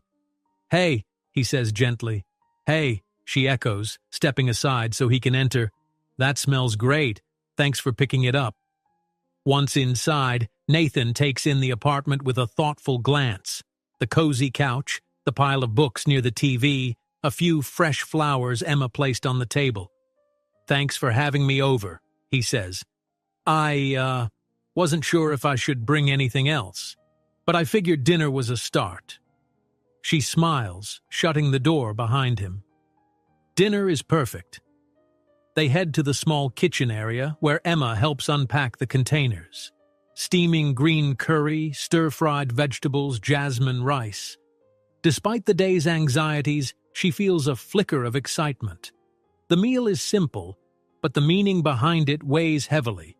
A shared evening, an attempt at forging a path that neither planned for but both are determined to navigate. Emma gestures to the couch. "We can eat here or at the table, whichever you prefer. I set out plates in case we do a proper sit-down." Nathan glances between the cozy couch and the tidy table, then meets her gaze. "The table's nice," he decides. "Might as well pretend we have a formal dining ritual." A playful note tinges his voice, but there's sincerity behind it. They settle at the table, plates heaped with fragrant curry. For a few minutes they exchange small talk, the usual disclaimers of how busy the day was or the errands each has to tackle. A soft tension lingers, though not unpleasant. It's the weight of unspoken thoughts they both sense rising to the surface. Eventually, Emma sets down her fork and clears her throat. "So, the doctor's appointment was kind of surreal, wasn't it?" She fiddles with a napkin. "I've had a few ultrasounds already, but that was the first time someone else was there." Nathan's expression flickers with warmth. "I still can't get over seeing the baby on the screen. I mean, I've had big business deals, launched companies, but nothing compares to hearing that heartbeat." He exhales, voice thick with emotion. "Thank you again for letting me share that." Emma's chest tightens at his sincerity. I'm glad you were there. Then a hint of a smile plays on her lips. The baby actually kicked a bit more after we left. Must have been all the excitement. Nathan's eyes widen in fascination. Really? He's quiet for a moment, as if imagining it. I'd do anything to feel that someday, like an actual kick under my hand. Her gaze drifts to her belly. It's still subtle, but it's getting stronger every week. I'm sure you'll get your chance. Silence falls between them, not awkward but charged. Emma contemplates how to bridge the next subject. The complexities of going public or the swirl of media speculation that might arise once the news breaks. She decides to start gently. Have you told anyone else yet? Your PR team? Family? Nathan sets his fork down, brow creasing. No one, aside from my personal assistant, May. She suspected something was up with my calendar changes, like how I cleared everything for the doctor's appointment. She's discreet, though. I trust her implicitly. Emma tries to imagine the stoic board members at Nathan's tech company reacting to the news that their superstar CEO is expecting a child with a woman most of them have never heard of. Will they see it as a liability, or will they spin it into a heartwarming narrative? The thought unsettles her. Your board might have opinions, she says gently. Are you worried about that? Nathan leans back in his chair, gaze contemplative. They'll have opinions, sure, they always do, about my personal life, my public persona, everything. He shrugs, meeting her eyes. But I'm done letting them dictate my life. This is bigger than any corporate deal or brand image. Emma's heart flutters in a mix of relief and lingering apprehension. I just don't want you to regret getting involved. Once they find out, your time might not be your own anymore. The media will pick it up. People might question your decisions. He reaches across the table, gently resting a hand over hers. Emma, I'd regret it more if I didn't stand by you, by our child. I spent too many years living in a corporate bubble. I'm ready to make room for what truly matters. Her throat constricts with emotion. The unwavering look in his eyes beckons her to trust, to let go of some of the fear. Thank you, she whispers. They resume eating, tension easing bit by bit. Emma can't ignore the flicker of gratitude swelling in her chest, that for once she's not facing an unknown alone. After they finish, Nathan helps clear the table, stacking containers in the sink. Emma's about to suggest dessert, maybe ice cream from the freezer, when her phone vibrates on the counter. She picks it up, seeing Marissa's name flash across the screen. Hey, Emma answers, placing the phone to her ear. Everything okay? Marissa's voice crackles with excitement. Emma, you're not going to believe this. I just got an email from that society column, the Beacon Times, asking questions about you and Mr. Fuller, like how you managed to secure that $1 million match. They're hinting at some personal relationship. Did you leak anything? Emma's pulse spikes. She glances at Nathan, who frowns at her sudden change in posture. No, of course not. I didn't leak anything, she says quickly. Well, they're fishing for a story. They asked if you two have been involved for a while, or if this was a strategic philanthropic stunt. I told them we have no comment. But heads up, they might try other avenues. Emma's stomach twists. Thanks for letting me know, Marissa. I appreciate it. She ends the call and sets the phone down, exhaling sharply. Nathan steps closer. What is it? She explains, voice taut with concern. A local columnist is poking around about me and you, trying to connect the dots about the gala donation. They don't know about the pregnancy, obviously, but they're suspicious there's more to the story. Nathan's jaw tightens. It's starting already. I'm sorry. I'll get my PR team on it first thing tomorrow. Maybe we can do some damage control. Emma nods, fighting a wave of anxiety. The last thing she wants is to see tabloids speculating about their relationship. I'm not sure what to do. If we deny everything, they might dig harder, but if we confirm we're seeing each other, then they might sense a bigger secret, Nathan finishes, stepping forward to gently rest a reassuring hand on her shoulder. "We'll handle it. Let's not panic. If it escalates, I'll set up a tactful statement, something that acknowledges our reconnecting but doesn't expose the pregnancy." Emma leans into his touch slightly, trying to steady her nerves. "We can't keep this under wraps forever. But I'm not ready for the world to know. Not yet." He nods, gaze sympathetic. "I understand. We can take it day by day. Maybe if the rumors pick up, we simply confirm we used to date in college and have reconnected as friends. That might satisfy the gossip for a while." The rational solution brings some relief, yet Emma can't quell the dread that publicity might overshadow the delicate bond they're forging. "Okay," she says softly. "We'll see how it goes." They drift into the living room, leaving the tense conversation behind in the kitchen. Emma sinks onto the couch, arms folded protectively across her chest. Nathan sits beside her, a safe distance yet close enough that she can sense his steady presence. A hush settles. "You know," he murmurs, "I'd give anything to protect you from the media circus. But I also realize we'll need a plan for how to share the baby news when the time comes." Emma sighs, crossing her ankles. "Part of me wishes we could disappear into some remote cabin until after the baby's born." He chuckles ruefully. "Believe me, I've thought about it. My board would probably explode if I went off-grid for that long." She can't help but grin, the tension easing. "You're right, it's not realistic." Nathan runs a hand through his hair, eyes flickering with determination. "But we can control parts of the story. When we do go public, let's do it on our terms. A brief statement from both of us, maybe an interview with a respectable outlet. We highlight the child's future and our commitment as co-parents without inviting a big scandal." Emma weighs his words, imagining the swirl of cameras, the smug speculation about whether she's a gold digger or he's using a child to soften his image. Doubts linger, but hearing him articulate a measured approach helps anchor her. That sounds doable. A small, contented silence enfolds them. In that moment, the swirl of public curiosity falls away, leaving just two people on a couch grappling with an unexpected love story that has transformed into parenthood. Emma's hand drifts reflexively to her stomach. Almost as if sensing her thoughts, the baby gives a gentle nudge. She exhales, a half-smile tugging at her lips. "You okay?" Nathan asks.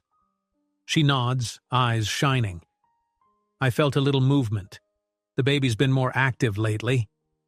A slow grin spreads across Nathan's face, a mixture of awe and longing. "That must be indescribable." Emma reaches for his hand and places it over the spot.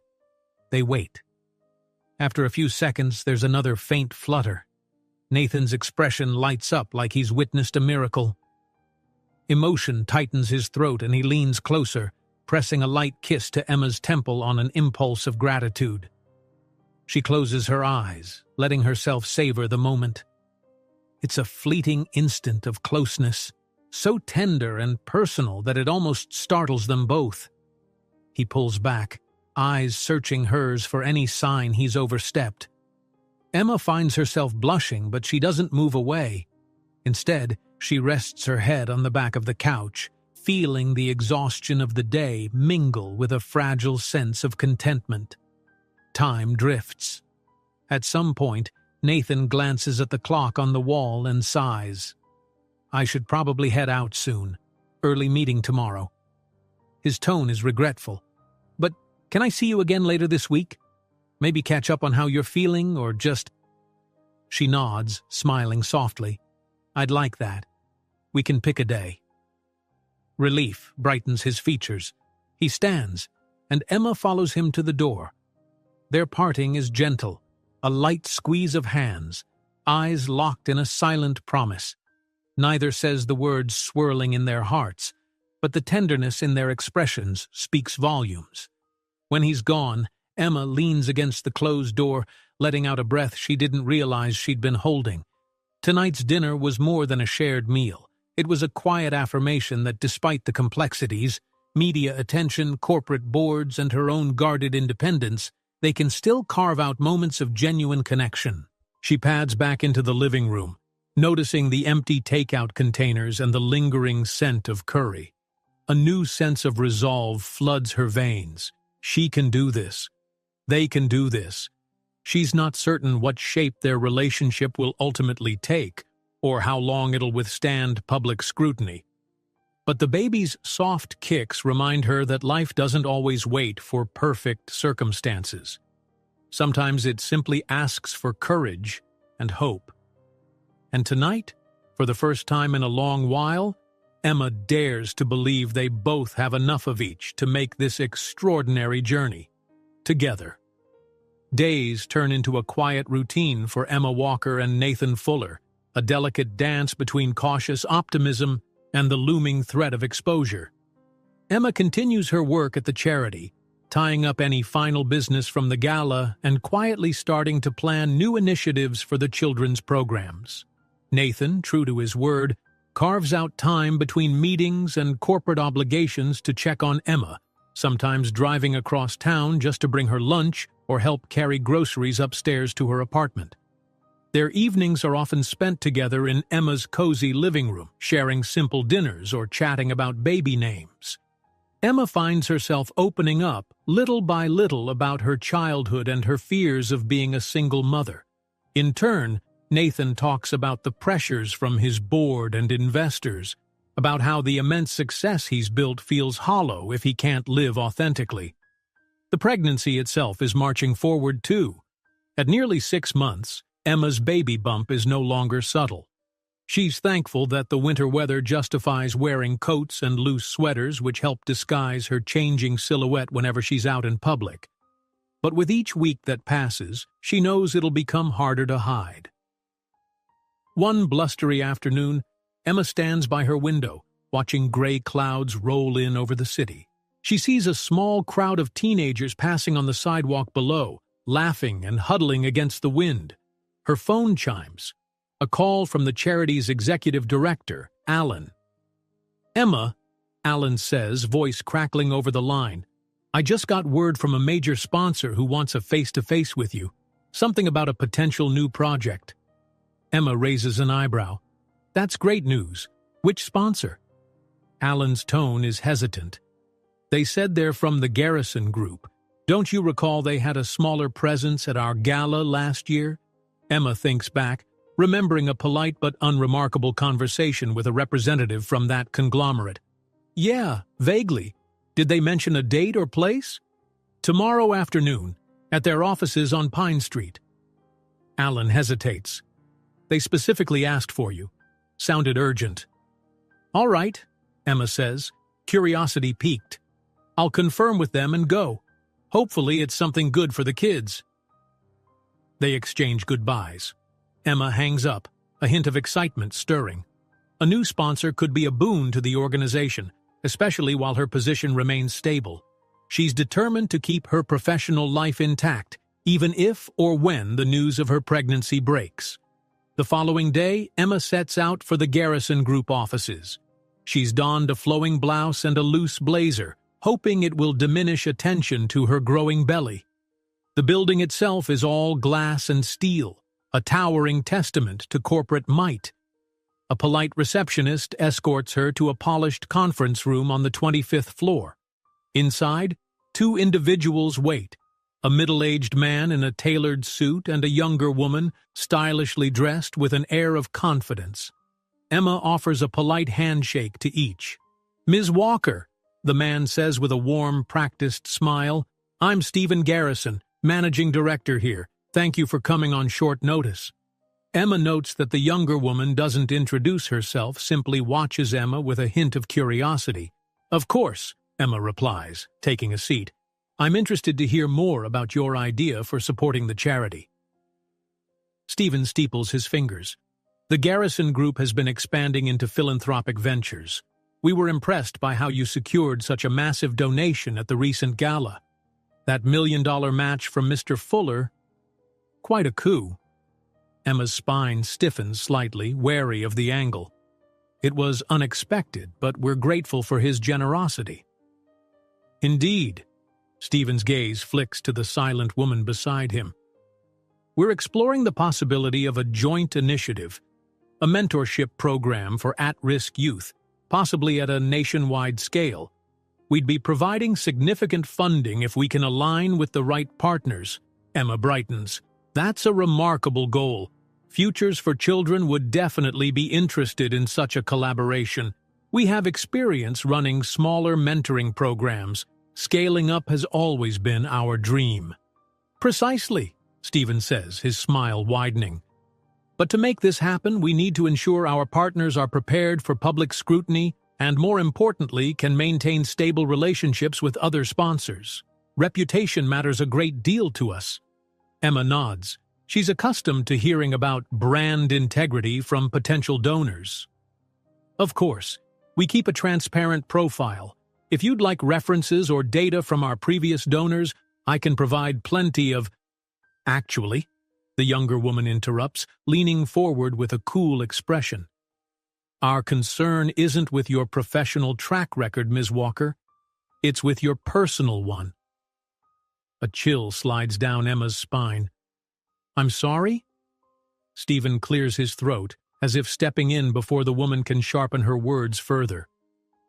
We understand you have a close connection to Nathan Fuller. The press has been hinting at some personal entanglement, and we're aware Mr. Fuller isn't your husband. We wanted to confirm how that relationship might affect any public-facing philanthropic campaigns. Emma's heart pounds. She keeps her composure, though a flush creeps into her cheeks. My personal life shouldn't impact our charitable mission. If Garrison Group is worried about scandal, you can rest assured there's nothing sensational going on. The woman arches an eyebrow.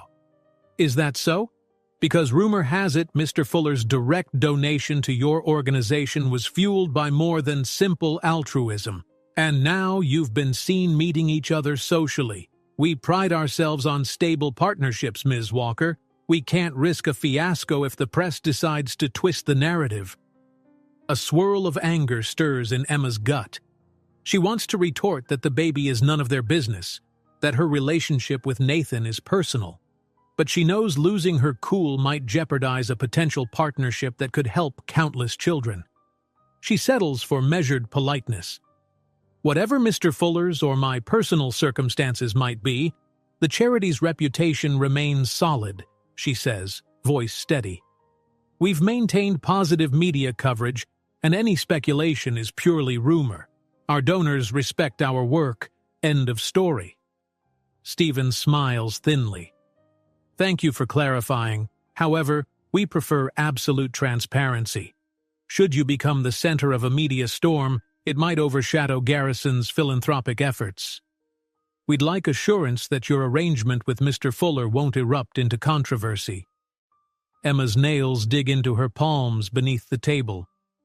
Your concerns are noted, but if a philanthropic partnership hinges on the personal life of a single staff member, then perhaps we need to reassess our compatibility, yes? The younger woman huffs softly, unimpressed. Stephen lifts a hand. We don't wish to offend, Ms. Walker. We simply need to be cautious. Let's put it this way. If we proceed, we'll require your explicit cooperation in controlling any narratives that might arise. You understand? Emma forces a nod. I understand. That said, I won't compromise my personal privacy. A brief silence follows, tension crackling in the air. Stephen stands, signaling the meeting's end with a polished facade of politeness. We appreciate your time. We'll be in touch once we finalize our proposals. Emma rises, shaking his hand politely. The woman offers a curt nod. As Emma exits the conference room, she struggles to keep her shoulders squared. Each step down the corridor feels heavier. She can't shake the sense that they were fishing for evidence, any sign that Nathan's relationship with her might become a scandal. In the elevator ride down, Emma's heart drums in her chest. She imagines the press discovering her pregnancy, publishing flashy headlines about a charity organizer who secretly carried the CEO's child. The fear that once simmered on the edges of her mind now feels imminent, like a ticking clock. Outside, the winter wind stings her cheeks as she hurries to her car. She presses a hand against her belly, a silent vow forming in her thoughts. I won't let these people turn my baby into a PR spectacle. As soon as Emma slides into the driver's seat, she calls Nathan. He answers after a couple of rings. Emma, everything okay? Her voice trembles with residual anger. I just had a meeting with some potential donors, Garrison Group. They basically grilled me about our relationship, worried about the bad press it could cause. Are you aware of them? They're huge, apparently. Nathan groans softly. I know the name. They've circled some deals in my orbit, but we never finalized anything. They're very PR conscious. I'm sorry you had to deal with that. Emma sighs. They claim they might sponsor a big mentorship program, but only if I can guarantee no scandal. The woman there basically insinuated I'd better keep my private life squeaky clean, or else. A pause. Nathan's voice tightens. So now your personal life is on trial? That's ridiculous. I agree, she mutters. She exhales, leaning her head against the steering wheel. But the problem is, if Garrison invests big money in the charity, it could mean so much for the kids. I don't want to lose that funding because of some rumor about us. Nathan's tone softens. I get it, but we can't let them hold you or the baby hostage to their corporate image. Listen, let me see what my PR team can do. Maybe we can calm the gossip before it escalates. And if they keep pressuring you, we'll find another sponsor who respects boundaries. Emma rubs her temple. She's drained, emotional, a swirl of half-formed fears pressing in. Okay, but what if this is the tip of the iceberg? As soon as the pregnancy becomes obvious, everyone will have an opinion. Sponsors, donors, the media. Hey! Nathan's voice is warm, reassuring. We'll handle it together, step by step. You're not alone in this. Those words bring a wave of relief, though the tension remains. Thank you, she whispers. I just never imagined that trying to do good for these kids would lead to my personal life being scrutinized. I know, he says gently, but you're doing great, and we'll shield you as much as possible. Emma closes her eyes, letting the warmth of Nathan's concern soothe her. All right, she breathes. I'll head home now. Maybe we can talk tonight. Absolutely, he says. Call me when you're settled. We'll figure out a plan to keep Garrison off your back, or we'll find a better sponsor. Promise. They say their goodbyes, and Emma cradles the phone in her lap for a moment. The world outside her windshield is tinted gray by the clouds, but she allows herself to picture a sliver of sunlight breaking through. If Garrison backs away, so be it. Other donors exist. And if the press circles, maybe the best defense is the quiet certainty that she and Nathan are building something real, something worth protecting. Starting the car, Emma drives away from the tower of gleaming glass, determination mingling with a surge of fierce protectiveness. She glances at her reflection in the rearview mirror. There's a new resolve in her eyes. No matter what corporate strong-arming or tabloid whispers arise, she won't compromise the life she's nurturing. The baby's faint kicks have become her silent anthem. Stand tall, keep going. Because in the end, she's not just a charity organizer or a footnote in someone else's headlines. She's a mother-to-be, forging a future with a man she once loved and might love again, despite every obstacle the world insists on throwing their way. A restless night turns into a tense morning for Emma Walker. The conversation with the Garrison Group from the day before still hovers in her mind, like a storm cloud threatening to burst. Even after talking things through with Nathan Fuller, she can't shake the feeling that the scrutiny around their relationship and her growing pregnancy will only intensify. When she opens her laptop at the charity's small, sunlit office, Emma's inbox is already flooded with new emails. She scans through donation inquiries, volunteer applications, and a few meeting requests. She's relieved to see no direct messages from Garrison, but a dull ache in her stomach warns her that the silence might be temporary. Something is brewing, and she can feel it. Her friend and colleague Marissa steps into the office, balancing a tray of coffee cups. "Morning," she says brightly.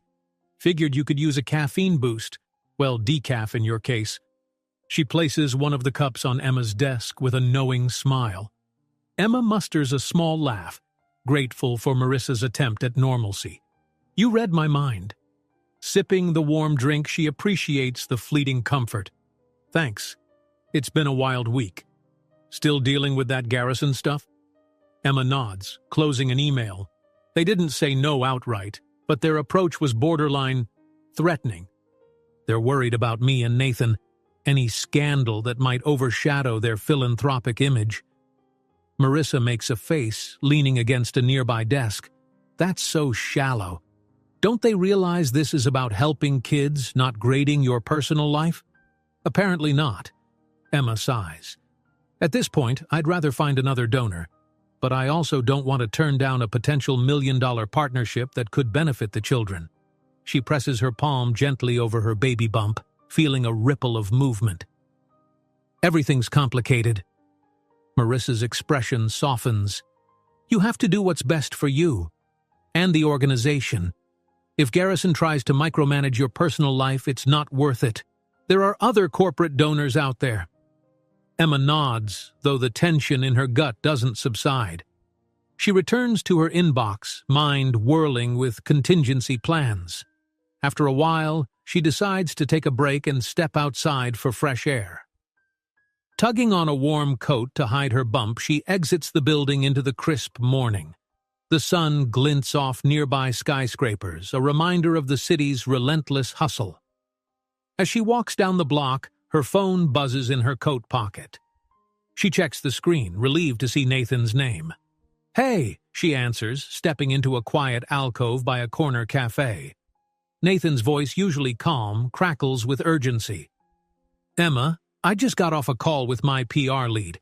They've picked up rumors that a local columnist is about to publish something about us. Nothing confirmed yet, but my team says it's more than idle gossip. Emma's heart stutters. Do they know I'm pregnant? Nathan hesitates. We're not sure. They might only have half the story, possibly referencing the donation, your position at the charity, and my frequent visits to your neighborhood. But if they dig deeper... She closes her eyes, the noise of the street fading behind her rapid pulse. This is exactly what I was worried about. I know. My PR team recommends a preemptive statement, something that acknowledges we're reconnecting but doesn't spill everything. I wanted to check with you before I make any moves. Emma's breath hitches. She pictures tabloids splashing a headline, Charity organizer and tech CEO's secret affair? Or worse. Still, she's not ready for the world to know about the pregnancy. Maybe a simple confirmation that we're dating, or seeing each other again without going into details. Do you think that'll keep them from digging? It might slow them down, Nathan replies. They might see a dating story as less juicy than some rumored scandal. Then we can keep the baby private for a bit longer, at least until we feel ready. She nods against the phone. All right, let's do it, but keep it minimal. I don't want Garrison or other sponsors thinking they can pry. Understood. I'll have my team craft a short release. No mention of the baby at all, just clarifying that we have a personal history from college and recently reconnected. We'll keep it about our friendship-turned-dating situation. Emma's shoulders relax marginally. Yes, that's perfect. Thank you. They agree to review the draft statement together before anything goes public. After hanging up, Emma stares at the bustling city street. In the reflection of a shop window, she notices her coat bulging slightly at the front, proof that her baby is no longer a secret she can hide forever. A swirl of protectiveness surges within her. She's not ashamed of this child. She simply wants control over how the news breaks. That evening, Emma finds herself back home, pacing the living room while scanning the draft statement Nathan's PR team has emailed. She's invited Nathan over again, and any minute now he should walk through the door. In her hand, she holds the printed copy of the proposed press release. Mr. Nathan Fuller, founder and CEO of BILLIONAIRE Tech, wishes to confirm that he and Ms. Emma Walker, a longtime friend and colleague from university, have recently reconnected in a personal capacity. They value their privacy and respectfully request that media outlets refrain from speculation about their professional collaboration. No further details will be provided at this time. Emma reads it twice, swallowing the knot in her throat. It sounds clinical, but perhaps that's best. Neutral words to calm the frenzy. She wonders if people will buy it, or if this statement will only inflame their curiosity. A knock at the door disrupts her thoughts. Emma opens it to find Nathan with a folder in hand. His hair is slightly tousled from the winter wind, and concern etches faint lines around his eyes. "Hey," she greets, letting him in. "I was just going over the draft." "Same," he says, stepping into the living room. "I'd prefer not to release any statement at all, but my team insists this might head off the tabloids." Emma motions for him to join her on the couch. They settle close, a comfortable familiarity in their posture. The baby kicks gently, as if also acknowledging Nathan's presence. Emma rests a hand on her abdomen, an unspoken reassurance. "I think it's okay," she murmurs. "They're not calling me your girlfriend outright, just referencing our college history. That should confirm we're seeing each other without sounding sensational." Nathan nods, flipping open his folder to reveal some bulleted notes from his PR team.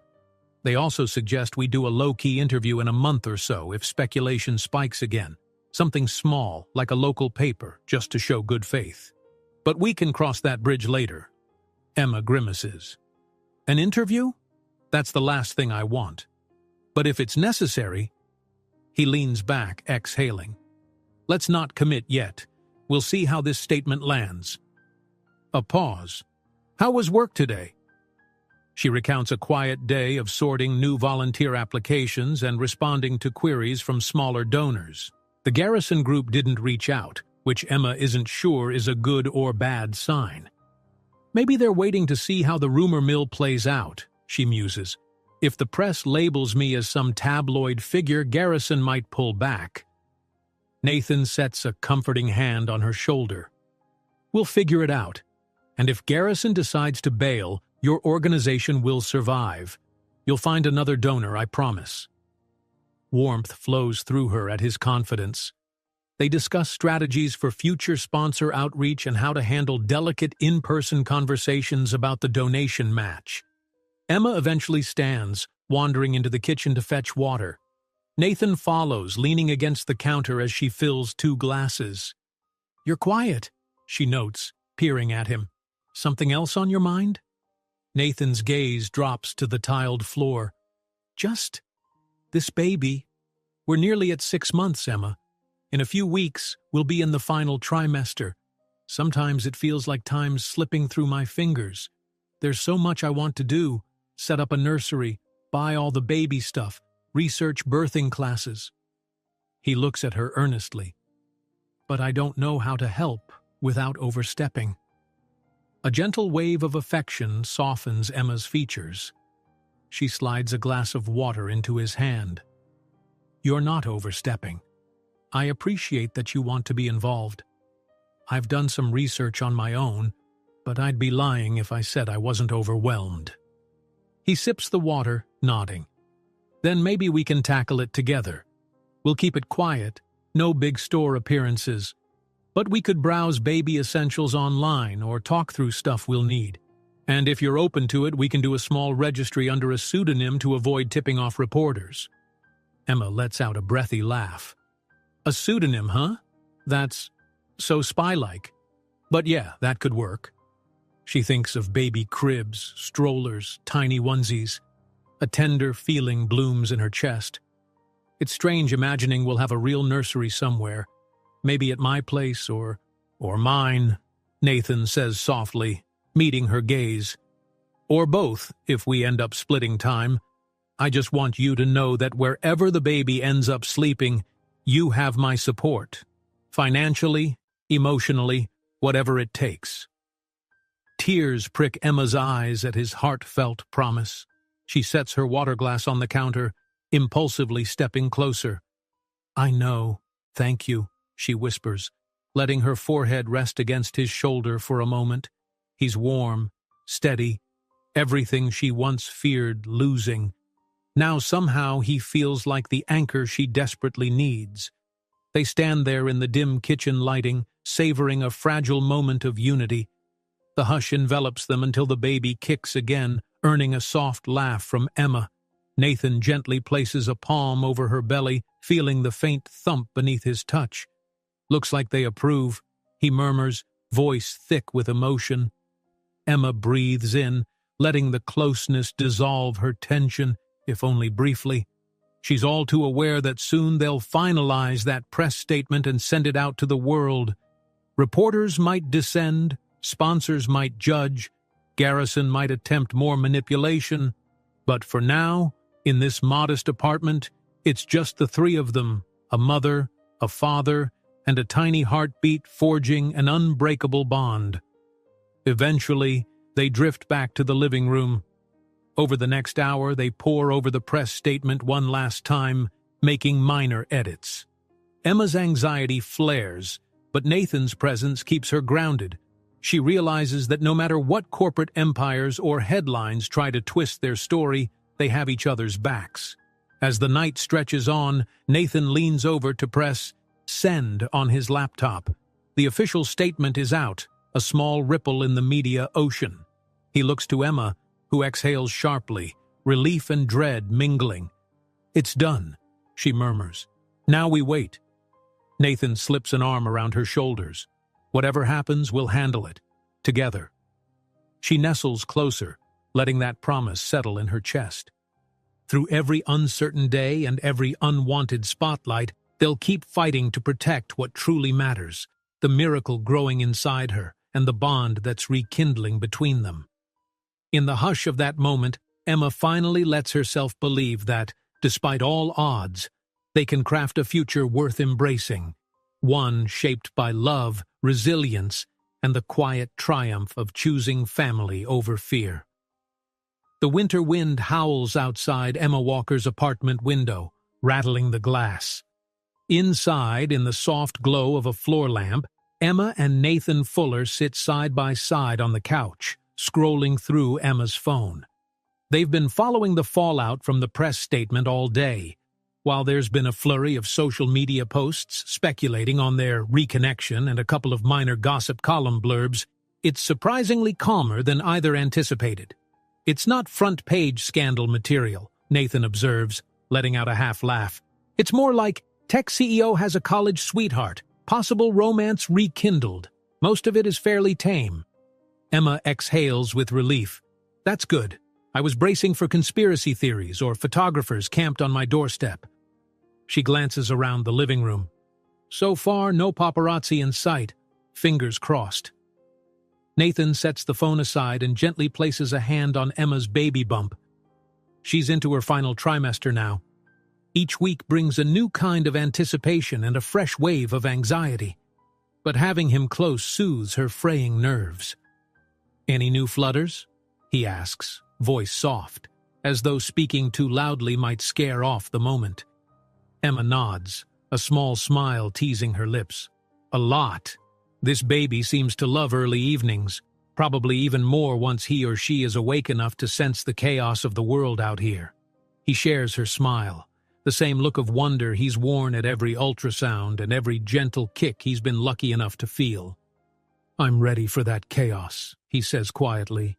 The next morning, Emma drives to the charity's office, half distracted by a mild pain in her lower back. She chalks it up to normal pregnancy discomfort. She's juggling an upcoming mentorship project and a wave of new volunteers. As she steps through the door, Marissa waves her over, eyes wide with urgency. "Emma, you need to see this." On the office computer, Marissa brings up a headline from a local media blog. It's not about Emma or Nathan directly, but about the Garrison Group. The article claims Garrison is backing out of a rumored philanthropic partnership with Futures for Children, citing potential reputational issues. Marissa's face tightens. "They're basically throwing you under the bus." Emma reads through the piece, heart sinking. It's the worst-case scenario. Garrison's vague statement suggests that the charity's management, i.e., Emma, may have unresolved controversies. They don't mention her pregnancy, which they apparently don't know about, but they're using the rumor of her relationship with Nathan to justify the withdrawal. She clenches her jaw. So they never intended to finalize the partnership. They were just fishing for info and then blaming me for any potential drama. Marissa's gaze is sympathetic. I'm so sorry. But we'll find another way. The mentorship project will go on, even if it's scaled down for now. A hot flush of anger and disappointment washes through Emma. She's not only worried about her personal life being maligned, but also about the kids who might lose out on crucial funding. Still, a fierce protectiveness flares. If Garrison thinks they can bully her with reputational concerns, they're sorely mistaken. Emma quickly types out an internal memo to the charity's board, explaining the situation. She suggests focusing efforts on alternative donors and not engaging in a public spat. When she finishes, her phone buzzes, Nathan calling. I saw the headlines, he says, voice grim. I'm so sorry, Emma. Garrison's spin is unfair and unethical, she sighs, stepping into the hallway for privacy. They never said outright that it's because of you or me, but it's obvious. They're painting me as a liability. Let me help, Nathan offers. BILLIONAIRE Tech can step in, or I can leverage some of my contacts for corporate sponsorship. There are respectable companies out there who'd love to fund a mentorship program without poking into personal business. Emma's frustration simmers, but she can't deny she's grateful for Nathan's unwavering support. Thank you. Let's explore that. If we can secure a new partnership, maybe we can salvage the project. They decide to meet that evening with a small group from Nathan's network, trusted CEOs and philanthropists, to discuss bridging the funding gap. Emma is cautious. She doesn't want the kids' futures hinging on tabloid drama or corporate power plays. But as Nathan reminds her, sometimes using one's influence can be a force for good. That night, the hush of Emma's apartment is broken by the soft murmur of half a dozen voices. Around her small dining table, a few select business acquaintances of Nathan's share introductions. Their manner is polite, professional. Some are even starstruck to meet Emma, having heard about the charity's success. One by one, they mention potential ways to support the mentorship program, from partial grants to volunteer support. To Emma's relief, not a single question is asked about her personal relationship with Nathan or whether she's pregnant. Everyone seems focused on the cause, a welcome change. Your organization's track record is impressive, Ms. Walker, says a woman named Andrea, who oversees a large scholarship foundation. I'd be honored to collaborate. We can start small and see if we can scale up. Emma exchanges a glance with Nathan, who winks. She can't believe how smoothly this is going. Finally, a constructive conversation, free from the meddling of corporate PR demands. Her heart warms at the possibility that these well-intentioned allies might replace Garrison's funding entirely. By the time the mini-meeting wraps up, Emma's on the verge of tears, but in a good way. She waves goodbye to their guests and then sags onto the couch, overwhelmed. Nathan lingers, finishing a quick phone call with his assistant. When he hangs up, he turns to find Emma with damp eyes. Concern floods his expression. Are you all right? Did something happen? Emma lets out a watery laugh. I'm fine, just grateful. For you, for those people, for not making me choose between my personal life and these kids. Nathan crosses the room, seating himself beside her. I told you, we'll figure it out. Garrison's not the end-all, be-all, and, to be honest, the new group we talked with seems more aligned with the charity's values anyway. She nods, leaning her head on his shoulder. I just hate that personal drama almost got in the way of the mission, but maybe it's a blessing in disguise. We don't need Garrison's money if it comes with strings. Nathan runs a comforting hand along her arm. Exactly, and hey, your board's excited about forging these new alliances. That's what matters. Emma sighs, the tension in her chest loosening. She's still mindful that her pregnancy remains a secret, one that can't stay hidden much longer. But at least now she can approach that revelation on her own timetable with allies in place who respect her work. A gentle kick from the baby makes her smile. She places a hand over her belly, feeling the reassuring thump. "You're staying active tonight," she murmurs to the child. Nathan grins, sliding closer. "Mind if I?" "Not at all." She takes his hand and places it where she last felt movement. They wait, breath held. After a moment, the baby delivers a firm nudge. Nathan's eyes widen, a mixture of awe and amusement lighting up his face. "That's the strongest kick yet," he says, voice hushed. Emma nods, tears welling again. "It's incredible, isn't it?" They remain there in a shared hush, bound by the life they've created, a life bridging the gap between two people who once drifted apart and have now found each other again in the most unexpected way.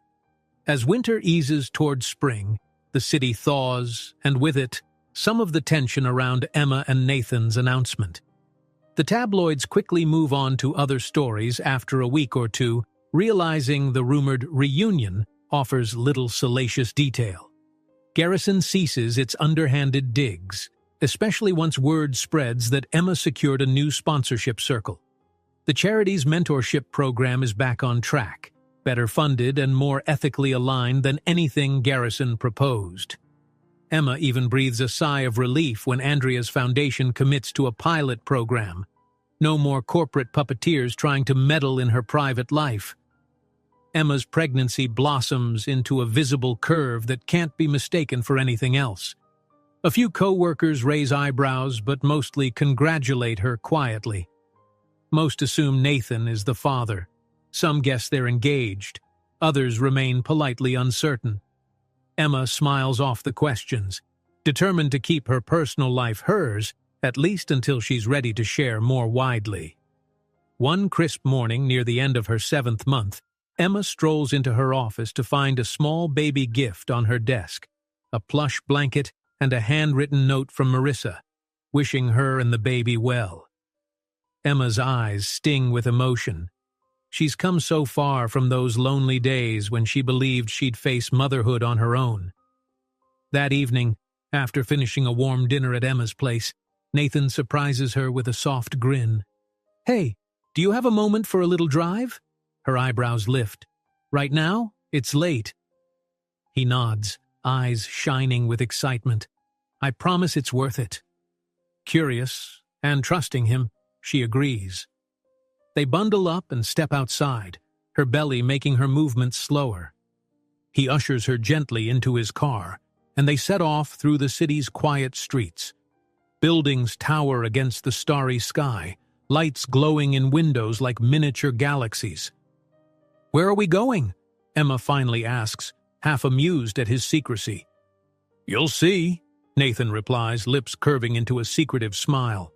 Eventually, they pull up to a well-kept building in a residential district, flanked by a row of trees.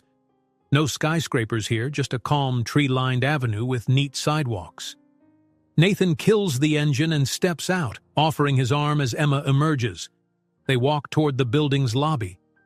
Emma notices a sign near the entrance, Caraway Lofts. Inside, the decor is modern but warm. Wooden floors, tasteful lighting.